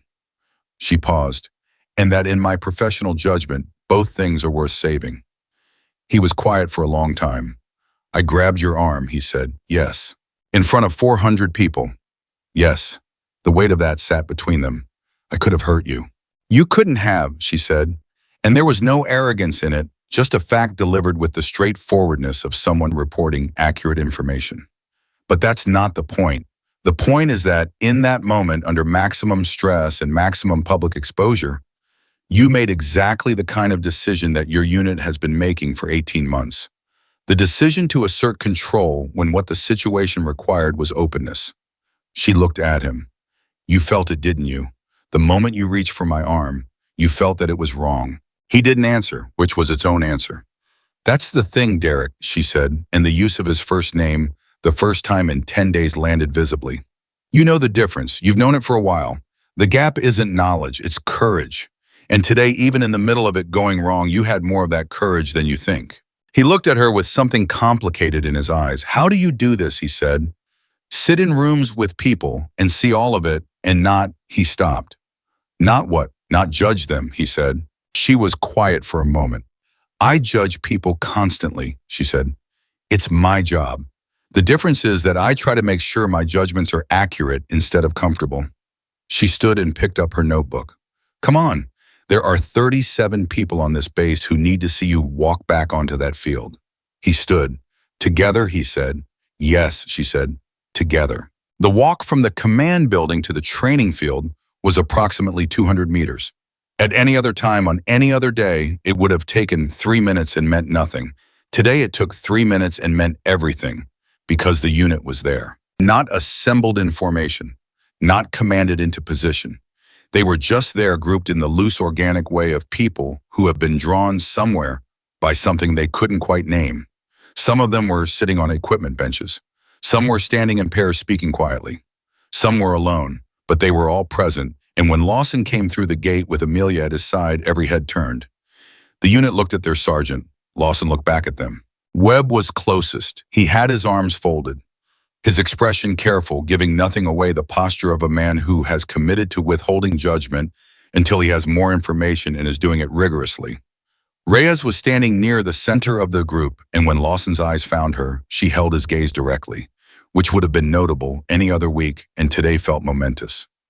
Dominguez was at the back, and when Lawson looked at him, the young Marine straightened, not with the automatic reflex of someone responding to authority, but with the deliberate choice of someone deciding to be present. Finley was there. Torres, Okonkwo, who had led Team 3 to the fastest navigation time in the cycle's history. Garza, Park, every face that Amelia had been cataloging for 10 days, carrying their individual weights of held questions and swallowed feedback and the accumulated small injuries of months inside a system that had been pressing them in the wrong direction. All of them watching. Lawson stopped in the middle of the field. I didn't call them to attention. He didn't assume a command posture. He just stood, and after a moment he said, I need to say something, and I need to say it here in front of all of you, because some of what happened, what I've been doing, happened in front of all of you, and it needs to be addressed the same way. Nobody moved. I've been operating on the principle that pressure produces strength, he said, and that's true, up to a point. What I missed, what I refused to see for longer than I should have, is that there's a line where the pressure stops building people and starts consuming them. He looked at the ground briefly, then back up. I crossed that line more than once, and I did it to people who deserve better from the person responsible for their development. The field was very quiet. I'm not going to list the specific things. You know what they are better than I do. What I'm going to say is that I was wrong about the approach, and I'm going to spend the next 90 days and however long comes after that doing this differently. He paused. That starts today. It starts with this. He looked at Dominguez. Dominguez went still. Dominguez, Lawson said, the conditioning circuit, the day you lost your count and I sent you to the back of the formation. He held the young Marine's eyes. I made an example out of a mistake instead of a lesson, and I did it publicly, which made it worse. I'm sorry. The silence that followed had a particular weight. Nobody on that field had ever heard Sergeant Derek Lawson apologize. Not once. In 18 months of shared space and shared training and shared pressure, it had not happened. And hearing it now unscripted, unrehearsed in front of the whole unit was disorienting in the way that certainties always are when they move. Dominguez said, yes, Sergeant. His voice was steady. He was working to keep it that way, but he was managing. Lawson's eyes moved to Reyes. Corporal Reyes, I've been underutilizing your judgment for months. That's my loss more than yours, but it's also my failure. A beat. That changes. Reyes said, yes, Sergeant. And something in her face very quietly let go of something it had been holding for a long time. He looked at the unit. I can't undo what's already done, but I can be honest about it and move forward differently. That's what I'm committing to. He stopped. That's all. He stepped back, and then something happened that nobody had planned for and nobody could have predicted. Webb unfolded his arms. He did it slowly, the way a person does when they're making a deliberate choice to be open instead of defended. He unfolded his arms and he said, I should have said something 12 months ago, Sergeant.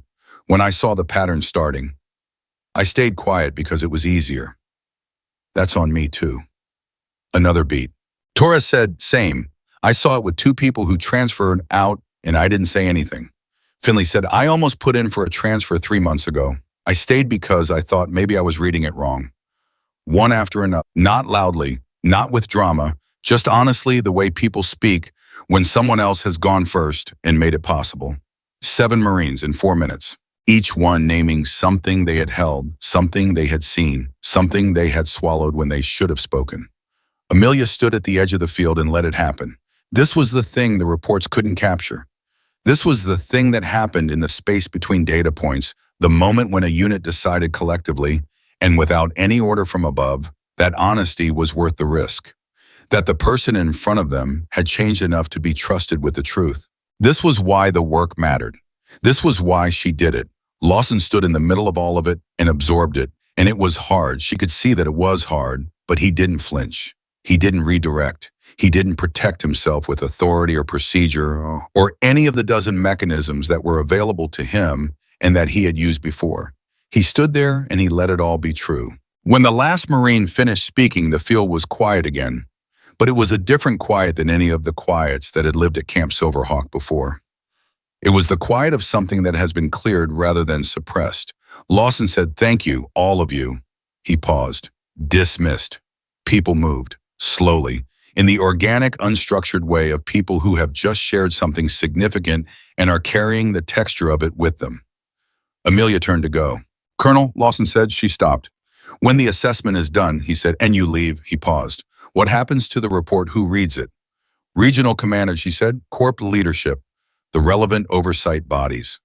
And then it becomes part of the record.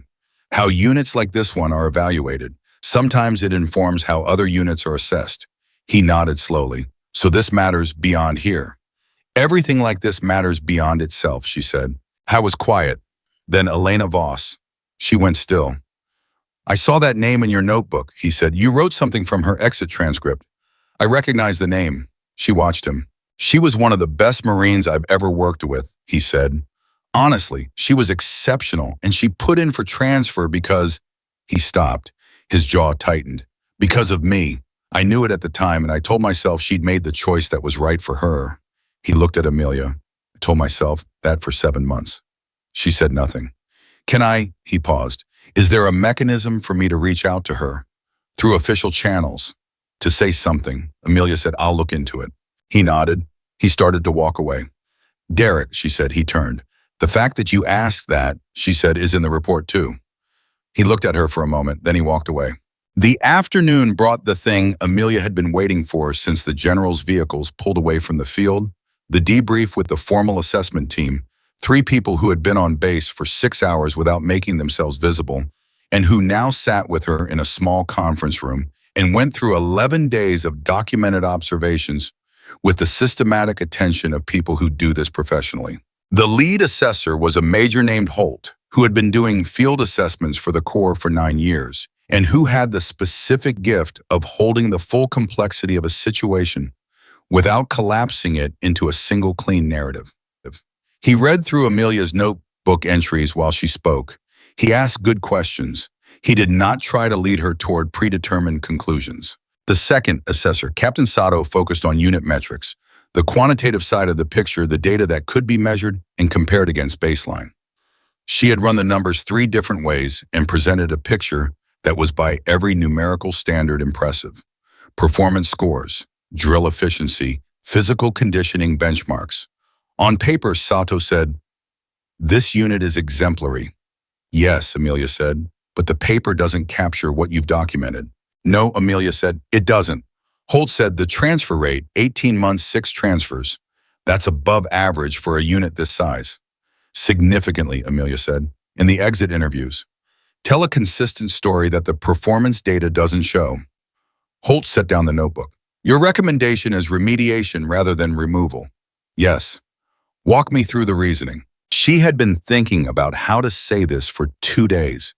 not because she was uncertain about the conclusion, but because the reasoning mattered as much as the conclusion, and she wanted it to be precise.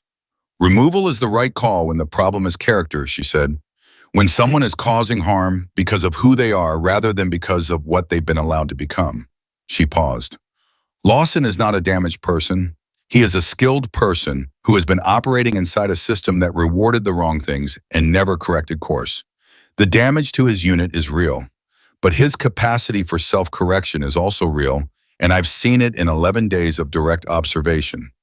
Removing him solves the immediate problem and wastes the larger asset. Remediation is harder, takes longer, and requires sustained investment, but it produces something removal can't, which is, Holt said, a leader who understands from the inside what it costs to get this wrong, she said, and who will spend the rest of his career making sure he doesn't. Holt was quiet for a moment. You believe that? I watched him apologize to a 22-year-old Marine for a public correction that happened 3 weeks ago, she said, in front of his entire unit, unscripted, without being told to. She met Holt's eyes. Yes, I believe it. Sato said, and Graves. The room shifted slightly. Amelia said, Graves acted within his authority technically and outside the spirit of it completely. What he did on that field was use a public forum to pressure a colleague during an active assessment in a way that was designed to produce a specific outcome. She paused. That's its own problem, and it's a different kind of problem than Lawson's. Meaning, Holt said. Meaning Lawson's problem is that he didn't know how to lead people without damaging them, she said. Graves's problem is that he knew exactly what he was doing and chose to do it anyway. Holt wrote something. Noted, he said. The debrief ran for 3 hours.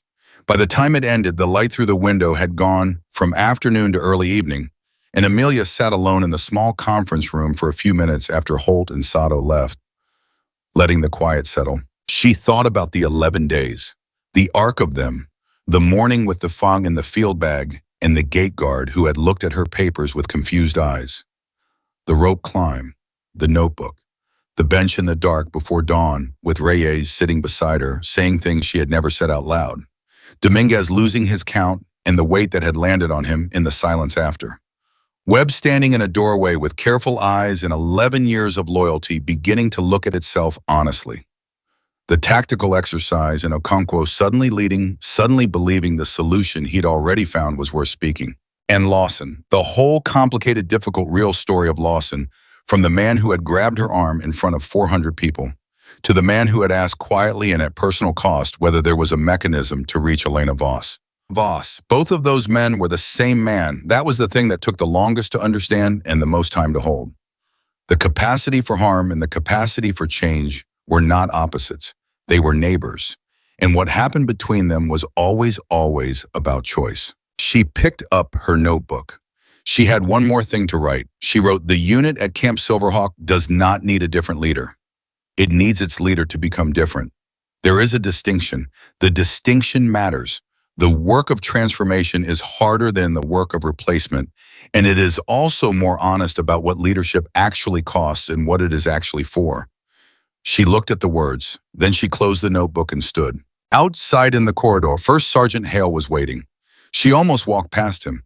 Then she stopped because something in his posture was different from the careful neutrality he had maintained for 11 days. He was standing outside the conference room door with his hands behind his back and his eyes carrying something she hadn't seen in him before. First Sergeant, she said. Colonel, he said, I need to tell you something. She waited. The information, he said, about your actual rank and assignment. When I made that phone call the first week, I found out who you were, and I put it in a drawer and said nothing. He held her eyes. I should have told Sergeant Lawson. It might have changed how the next 10 days went. She looked at him. Why didn't you? Wish it was quiet. Because I thought it would make things easier for him if he didn't know. And easier for me. He paused. I've been doing that for a long time. Making choices that are easier for me and telling myself they're for someone else. She said, what are you going to do about it? He said, I'm going to tell him tonight, in person. She nodded. That's the right call. He started to turn. Hale, she said. He turned back. That took something, she said. Don't minimize it. He looked at her for a moment.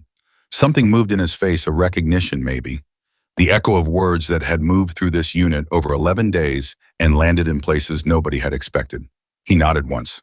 Then he walked down the corridor toward Lawson's office. She stood and listened to his footsteps until they faded. The evening mess was quieter than usual. Not tense, just different. The unit ate together the way people eat after a day that has required more of them than a normal day does, with a certain thoughtfulness, a care in the way they moved around each other, a quality of presence that suggested each person was still inside their own processing. Dominguez ate with Torres and Finley. They talked about the navigation exercise, then about nothing in particular, then sat in a comfortable quiet that was different from the silences they'd shared before. Before, quiet in this unit meant vigilance, the constant low-level awareness of what you were not supposed to say. This quiet felt like something else, like the absence of a weight rather than the presence of a watchful eye. Reyes sat alone for part of the meal, and then Webb came and sat across from her, and they talked for 40 minutes. And what they talked about was not classified and not dramatic. It was the unit's upcoming tactical cycle and specific ways the approach might shift, in which Marines had capabilities that hadn't been properly utilized. It was a normal professional conversation, but it was the kind of normal professional conversation that two people can only have when something that was in the way has been moved. Amelia ate quickly, standing near the coffee station with a tray, watching all of it. She had a flight out of Camp Silverhawk in 36 hours. Her orders called for her to be at a different base, a different unit, a different version of the same fundamental work. She thought about what the unit would look like in 90 days. She thought about Holt's assessment team returning for the follow-up evaluation. She thought about Lawson sitting across from his Marines in the briefing room, asking for their honest read, and what that room would feel like when honesty was expected rather than dangerous. She thought about Dominguez, about who he was going to become in an environment that had stopped pressing him in the wrong direction. She thought about Elena Voss, who was somewhere else right now, 7 months removed from a place that had convinced her she was a liability, who did not yet know that the man responsible for that conviction was at this moment looking for a way to reach her with an apology she had not expected and might not want and deserve completely. There were no clean endings in this work. She had known that long before she became Colonel Carter. Things began, they moved, they changed, and then she left, and the story continued without her. That was how it was supposed to be. That was what success looked like. Not resolution, but motion. Not fixed, but moving in a better direction. She set her tray down, and then Lawson came through the mess hall door. He scanned the room, found her, and walked directly across to her. His face was different again, still carrying the day's weight, but underneath it something had shifted. Something lighter had moved in. Hale came to see me. I know, she said. You knew he had the information. I suspected, she said. He confirmed it tonight. Lawson looked at her. Does it bother you that he knew for 10 days and said nothing? Hale made a choice that cost him something to undo, she said. He undid it. That matters more than the choice itself. He was quiet. I've been thinking about Voss, he said. Tell me. I'm going to write to her, he said, not through official channels. Just a letter, a personal one. He looked at his hands briefly. I don't know if she'll want to hear from me. She might not. But she deserves to hear it regardless of whether she wants to. Amelia said, that's right. Will it count for anything in the report? She looked at him steadily. It won't be in the report, she said. It's not for the report. It's for her. He met her eyes. I know, he said. I know that. And she believed him. The mess hall hummed around them, the sound of 37 people rebuilding something between dinner trays and careful conversation. Reyes and Webb were still talking at their table. Dominguez was laughing at something Finley had said, a real laugh, the unguarded kind that a person doesn't produce when they're constantly monitoring themselves. Lawson looked out at all of it for a long moment. Then he said quietly, what does it look like on the other side of this? For a unit that actually gets it right.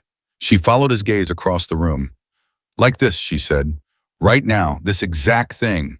He looked at her. People eating, and she said, talking, laughing, not because they're off duty and safe, but because they're inside something that has decided to become trustworthy. She paused. It's not dramatic, Derek. It doesn't look like a great moment. It looks like people being comfortable enough to be human. She looked at him. That's what you're building. Right now. Tonight. He was quiet. It took courage to get here, she said. Keep that. You're going to need it. He nodded. Around them, the mess hall carried its ordinary sounds into the evening. Outside, the base settled into its nighttime rhythm. Somewhere across the parade ground, a light was on in the admin building. Somewhere in the barracks, a young Marine was writing a letter home. Somewhere in a transfer file 7 months old, a name waited for a conversation it hadn't had yet. And in the mess hall of Camp Silverhawk on the 11th day of an assessment that had changed more than it had been sent to evaluate a sergeant, and a colonel sat with coffee, going cold between them, and talked about what it means to build something worth trusting.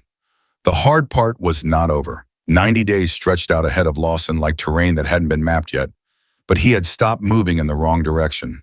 And that in this work, in this world, in the slow and unglamorous business of making people better at caring for each other was the thing that mattered most.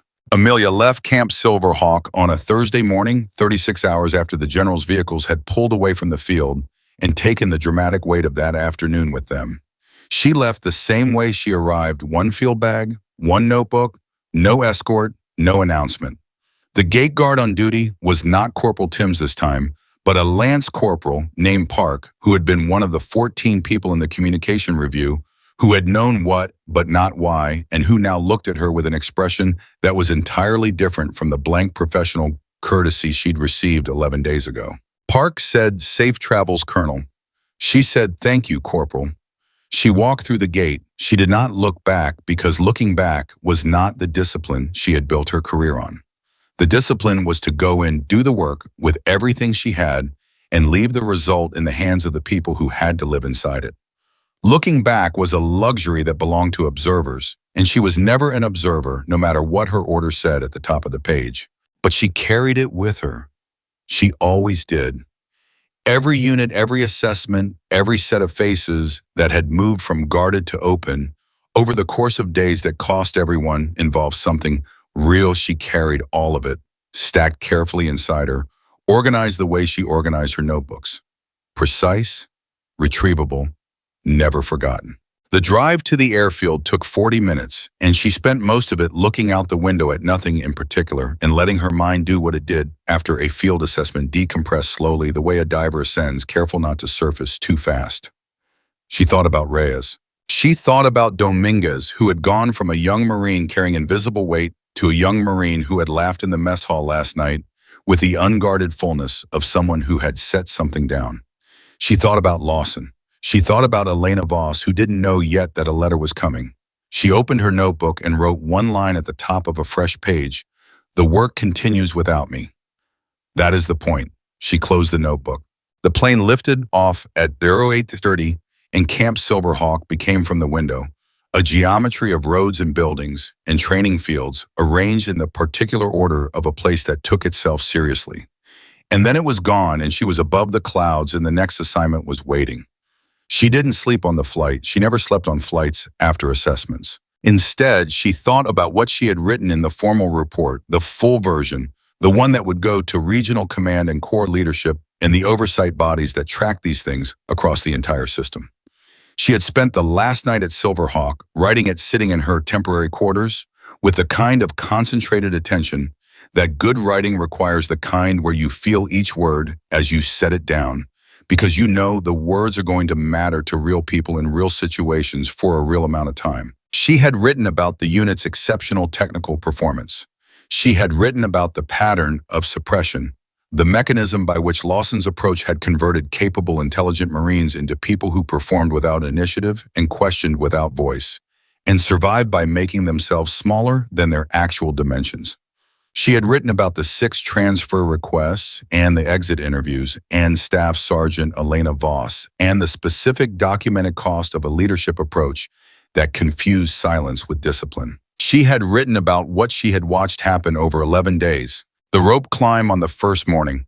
The question Finley had asked about redundant protocols in the way Lawson had said "good question" in a voice that had something new in it. The tactical exercise in Okonkwo stepping forward into his own solution. Reyes in the dark before dawn finding words she had held for too long. The morning on the field when Lawson had turned to 6 Marines and said, "Tell me what I've been doing wrong," and then stood there and let the answer be true. She had written it all, and in the recommendations section, she had written something she had not written in 7 years of field assessments. Something that Holt had read twice and then looked up at her with an expression that asked whether she was certain, and she had said, "Yes, I'm certain." And he had nodded and written noted in his own file and asked no further questions. She had written this unit under revised leadership approach with sustained command support has the potential to become a model for the kind of leadership development that the Corps needs at scale. The transformation already underway is not cosmetic. It is structural. I recommend not only remediation, but elevation that Camp Silverhawk's revised model be studied and replicated. She had written that, and she believed every word. The 90 days that followed Amelia's departure were by every account that survived them the hardest and most important 90 days in Camp Silverhawk's recent history. Lawson did not transform overnight. That was not how human beings worked, and anyone who expected it was misunderstanding the nature of the thing being asked. What happened instead was slower and more difficult and more real. A man who had spent 16 years building a particular way of being in the world began deliberately and at personal cost to rebuild it from the inside out. The first week was brutal in a way nobody had anticipated. Without the armor of unquestioned authority, Lawson found himself disoriented in his own briefing room. He would ask for input and then catch himself starting to evaluate the input against whether it was what he would have said, and he would stop and start again. He would notice a Marine struggling with an exercise, and the first instinct, the 16-year-old instinct, would be to cut and correct, and he would pause and ask instead, and the pause was costing him something every single time. Webb saw it. Webb had 11 years of reading Lawson, and what he saw in that first week was a man doing something genuinely difficult, with genuine commitment, and the cost of it was visible in the set of his jaw and the way he moved through the day, carrying something heavy that wasn't the physical weight of the Corps, but was heavier. On day 4 of the 90, Webb found Lawson, after evening PT, sitting on the equipment bench outside the training building, alone looking at his hands. Webb sat down beside him. For a while, neither of them said anything. Then Lawson said, "This is harder than anything I've done in the field." "I know," Webb said. "In the field, I always knew what right looked like. It was clear. You moved or you didn't. You held the line or you didn't." He exhaled. "This is not clear." Webb said, "No, it's not." "How do you know when you're doing it right?" Webb thought about that. "I think," he said slowly, "you know you're doing it right when the people around you start doing things you didn't expect. Things you didn't tell them to do, things they decided to do on their own because they felt like the environment would support it." Lawson was quiet. "Has that happened?" Webb said. A pause. Then Lawson said, "Dominguez, yesterday. He came to me before the navigation exercise and said he'd been thinking about a modification to the pace count protocol, an improvement. He had it written out." He looked at his hands. He'd worked on it the night before, on his own time. Webb said nothing. 3 weeks ago," Lawson said, "that kid couldn't hold his count under pressure because he was carrying so much weight that there was no room left for function." He paused. "Yesterday, he came to me with an idea." Webb said, That's how you know." Lawson sat with that. Around them, the base did what bases do in the evening, settled, quieted, moved from the sharp business of the day into the softer business of recovery. Somewhere in the barracks, Dominguez was probably asleep or writing a letter home or working on the next thing he'd decided to work on because he'd stopped spending his energy on vigilance and had energy left over for growth. Lawson said, "I wrote to Voss." Webb looked at him. "Last week," Lawson said. "I sent it through Hale for proper routing. I don't know if she'll respond." "What did you say?" "The truth," Lawson said simply, "that she was exceptional, that what happened was my failure, not her limitation, that I was sorry it took me this long to say it." He was quiet. "I didn't ask for anything back. I just wanted her to have it." Webb said, "That was right." "I don't know if it helps her," Lawson said. "It doesn't have to help you," Webb said. "That's not why you sent it." Lawson looked at him for a moment. 11 years, Lawson said. "You've been watching me for 11 years and you never said any of this." "No," Webb said. "Why not?" Webb was quiet for a long moment.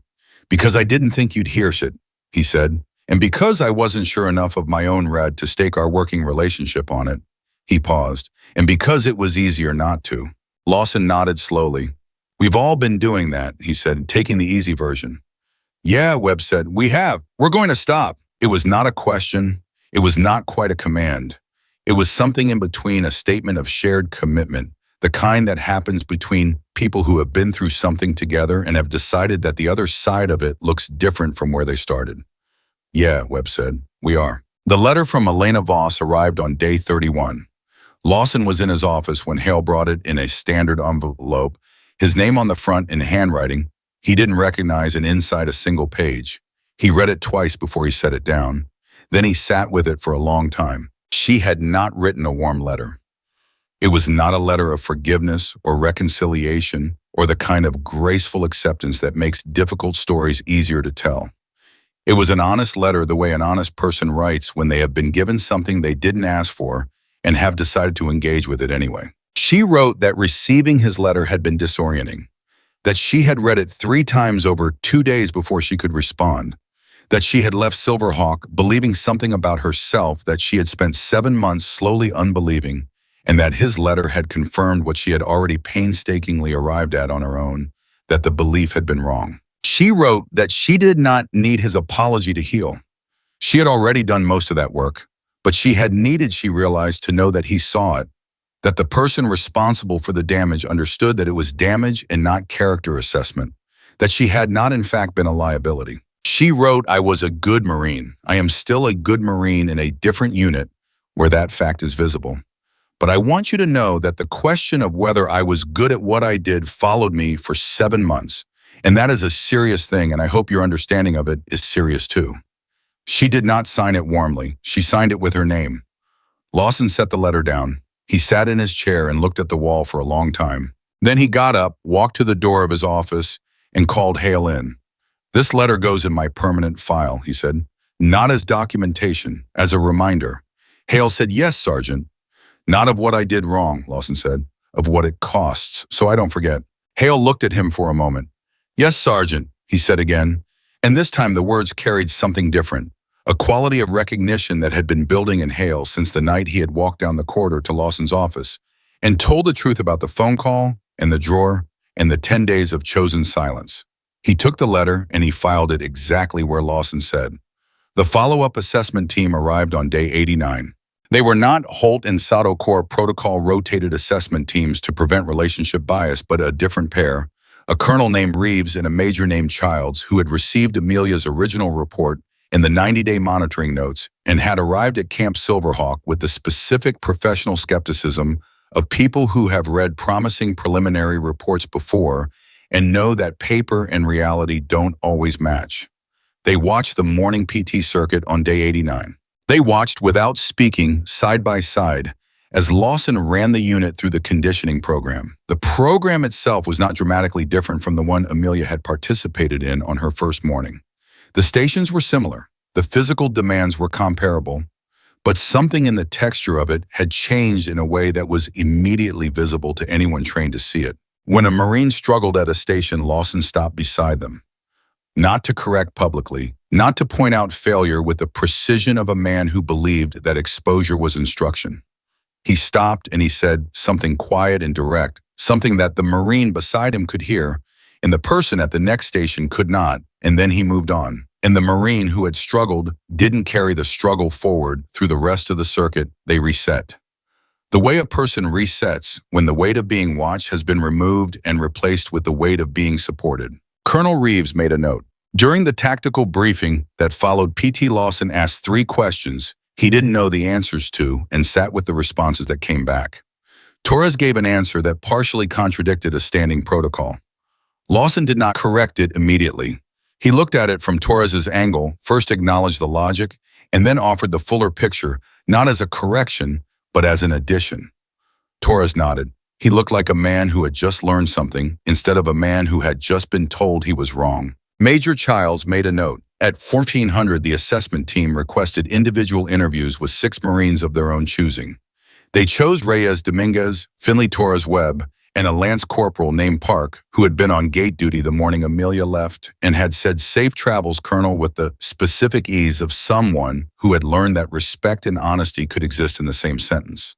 The interviews ran for 2 hours. Reeves and Childs did not share the content of the interviews with anyone until their formal debrief the following morning. But the people who saw them come out of the interview room could read the expression of assessment professionals who have received better news than they were prepared for. It was a specific look, not surprised exactly, but recalibrated. The look of people adjusting their baseline. The formal debrief happened the next morning in the same conference room where the general had sat 90 days earlier and asked Lawson whether he chose to change. Lawson sat across from Reeves and Childs. First Sergeant Hale was present. Webb had been asked to attend as senior NCO witness. Reeves opened the debrief by setting a single sheet of paper on the table. "Sergeant Lawson," she said, "I want to start by telling you that in 9 years of field assessments, I have conducted 4 90-day follow-up evaluations of units flagged for leadership remediation. In those 4 cases, 2 showed measurable improvement, 1 showed no change, and 1 showed regression." She paused. "What I observed yesterday and what my team documented in interviews this morning places this unit in a category I have not previously encountered." The room was very still. "The change is not cosmetic," Reeves said. "It is not performance-driven, meaning the Marines in this unit are not presenting well for the assessment team. They are presenting honestly, which means what we're seeing is what's actually here." She looked at Lawson directly. "What's actually here is a unit that has fundamentally rebuilt its operating culture in 90 days. That is not a common outcome." Lawson said nothing. "How did you do it?" Childs said. And the question was genuine, not procedural, not evaluative. Genuine. Lawson thought about it. "I thought about the morning on the field before dawn, with 6 Marines in a circle in his own voice saying, 'Tell me what I've been doing wrong.' He thought about Webb sitting beside him on the equipment bench, saying, 'That's how you know.' He thought about Dominguez and the pace count modification and the night before the navigation exercise, when a young man had worked on an idea because he finally believed the idea was worth having. He thought about Elena Voss's letter and the way he had read it twice and sat with it for a long time. And the way he had said, 'This goes in my permanent file, not as documentation, but as a reminder.' He said, 'I stopped protecting myself from the truth about what I was doing. And then I asked the people I'd been doing it to help me understand it. And then I listened without defending. And then I started over.'" Childs wrote something. "That's it," Reeves said. "That's most of it," Lawson said. "The rest is just showing up every day and doing it again." Reeves looked at him for a long moment. Then she said, "Colonel Carter's original report recommended elevation, that this unit's revised model be studied and potentially replicated. I want you to know that our assessment supports that recommendation." Lawson went still. "You're being asked," Reeves said, "to contribute to a leadership development framework that core leadership is building at the regional level. The specifics will come through official channels. But the short version is this: what happened here matters beyond this base, and the people who make decisions about how the Corps trains its leaders want to understand it." He looked at the table. He looked at his hands flat on the surface. He thought about all the mornings he had sat like this, pressing against something to keep it still. "I don't think I should be a model," he said quietly. Reeves said, "Why not?" "Because I did serious damage before I got it right," he said. "I don't want that to be the story. I don't want the lesson to be that you can damage people and then fix it, and the fix is what gets celebrated." The room was very quiet. "The lesson should be," Marcy said, "don't do it in the first place. See it before it gets to this point. The damage I did to people like Elena Voss that doesn't go away because I apologized and changed. It happened. She carried it for 7 months, and I can't take that back." Childs had stopped writing. Reeves was looking at him with an expression that had moved beyond professional assessment into something more personal. She said, "Sergeant Lawson, the framework we're building is not designed to celebrate late corrections. It's designed to prevent what happened here from happening in other units before it reaches the point you reached." She paused. "Your story, the full story, including the damage and the recognition and the cost, is exactly what the framework needs. Because the leaders who need to hear it are the ones who are currently standing where you were standing 18 months ago. Before the assessment, before the accountability." He looked at her. "They're not bad people," she said, "just like you weren't a bad person. But they're moving in the wrong direction, and they don't know it yet, and someone needs to show them what the wrong direction costs before they find out the way you did." He was quiet for a very long time. Then he said, "If it helps people like Dominguez, people like Voss, if it stops this from happening to them at someone else's base because someone understood it earlier." He stopped. Then yes, I'll be part of it. Reeves nodded once. Good, she said. The debrief ended shortly after. Reeves and Childs gathered their materials and said their formal goodbyes, and were gone from Camp Silverhawk by 1100, their vehicles disappearing the same way the generals had 90 days earlier, purposefully, completely leaving the base to be itself again. Lawson stood on the parade ground after they left and let the quiet settle. Webb came to stand beside him. Well, Webb said, they're recommending elevation, Lawson said.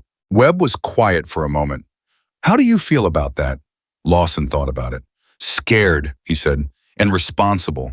And he paused. Ready, I think. You are, Webb said. They stood there for a moment in the way people stand when they have been through something together, and the something is not entirely over but has moved into a new chapter, and they are both aware of the transition and both choosing to meet it. Then Lawson said, Webb, Sergeant, thank you for sitting on that bench with me on day 4. Webb said, you would have gotten there without it. Maybe, Lawson said, but it mattered. Webb nodded. Yeah, he said, it did. 6 months after the follow-up assessment, Amelia received a package at her current assignment. Inside was a copy of the Leadership Development Framework, 42 pages formally bound, carrying the Marine Corps seal on the cover, and a handwritten note on a single page tucked inside the front cover. The note said, Colonel Carter, the framework is being piloted at 3 bases. Silverhawk is one of them. Dominguez made squad leader last month, earliest in his cohort. Reyes has been nominated for officer candidate school. Webb is being considered for a senior leadership development role. Finley asked a question in the first briefing of the new cycle that changed how we run the whole exercise. He knew the why. I made sure of it this time. There was a line break. Then Voss wrote back again. We've exchanged 4 letters. She is doing well. She is as I should have been, saying all along, an exceptional Marine. Another line break. Then I don't know if this is what you were hoping for when you walked through our gate with a notebook and a field bag. But I want you to know what it grew from it. You deserve to know. It was signed Sergeant First Class Derek Lawson. And below his name in smaller handwriting, as though it had been added after the rest was written and after some consideration. Thank you for seeing what I could become before I could see it myself. Amelia read the note once. Then she set it inside her own notebook, the same worn green notebook she had carried into Camp Silverhawk, now 3/4 full of observations and names and the specific details of human beings, trying to be better at taking care of each of them. She set it between 2 pages that were already full of other words from other people in other places, and she closed the notebook and she picked up her field bag and she walked out to the car that was waiting to take her to the next base. Because the work did not stop. It never stopped. There was always another gate to walk through, another unit that looked fine on paper and carried something underneath the numbers that the numbers could not name. Another set of people who had gotten quieter than they should have, who had learned to make themselves smaller to survive in a space that claimed to be making them larger. Another leader standing at the edge of their own understanding, not yet able to see the gap between what they intended and what they were doing. And somewhere in that work always was the truth that Amelia Carter had built her entire career on, the truth that she had written in notebooks and said in conference rooms and demonstrated on training fields and carried with her through 11 days at Camp Silverhawk and every assignment before it and every assignment that would come after. That the most powerful thing one person can do for another is refuse to accept a smaller version of them than what they are actually capable of becoming. That the strongest leaders are not the loudest or the hardest or the most certain. They are the ones who have learned to see people clearly, not as they perform under pressure, but as they are beneath it and as they could be without it, pressing in the wrong direction. That it is never too late to stop moving in the wrong direction. And that's sometimes the person everyone dismisses when they walk through the gate, the one with no visible medals, no escort, no announcement, is the person who sees all of it and who came specifically because the seeing matters and who will not leave until the truth has been said out loud. And the people inside it have been given a real chance to become what they always had the capacity to be. Amelia Carter walked through that gate. She saw what was there. She stayed until it changed. And the 37 Marines of Camp Silverhawk and the leader who had forgotten what leadership was truly for, and every person who would pass through those gates in the years that followed, every one of them carried forward something that had not been there before she arrived. That is what she came to do. That is exactly what she did.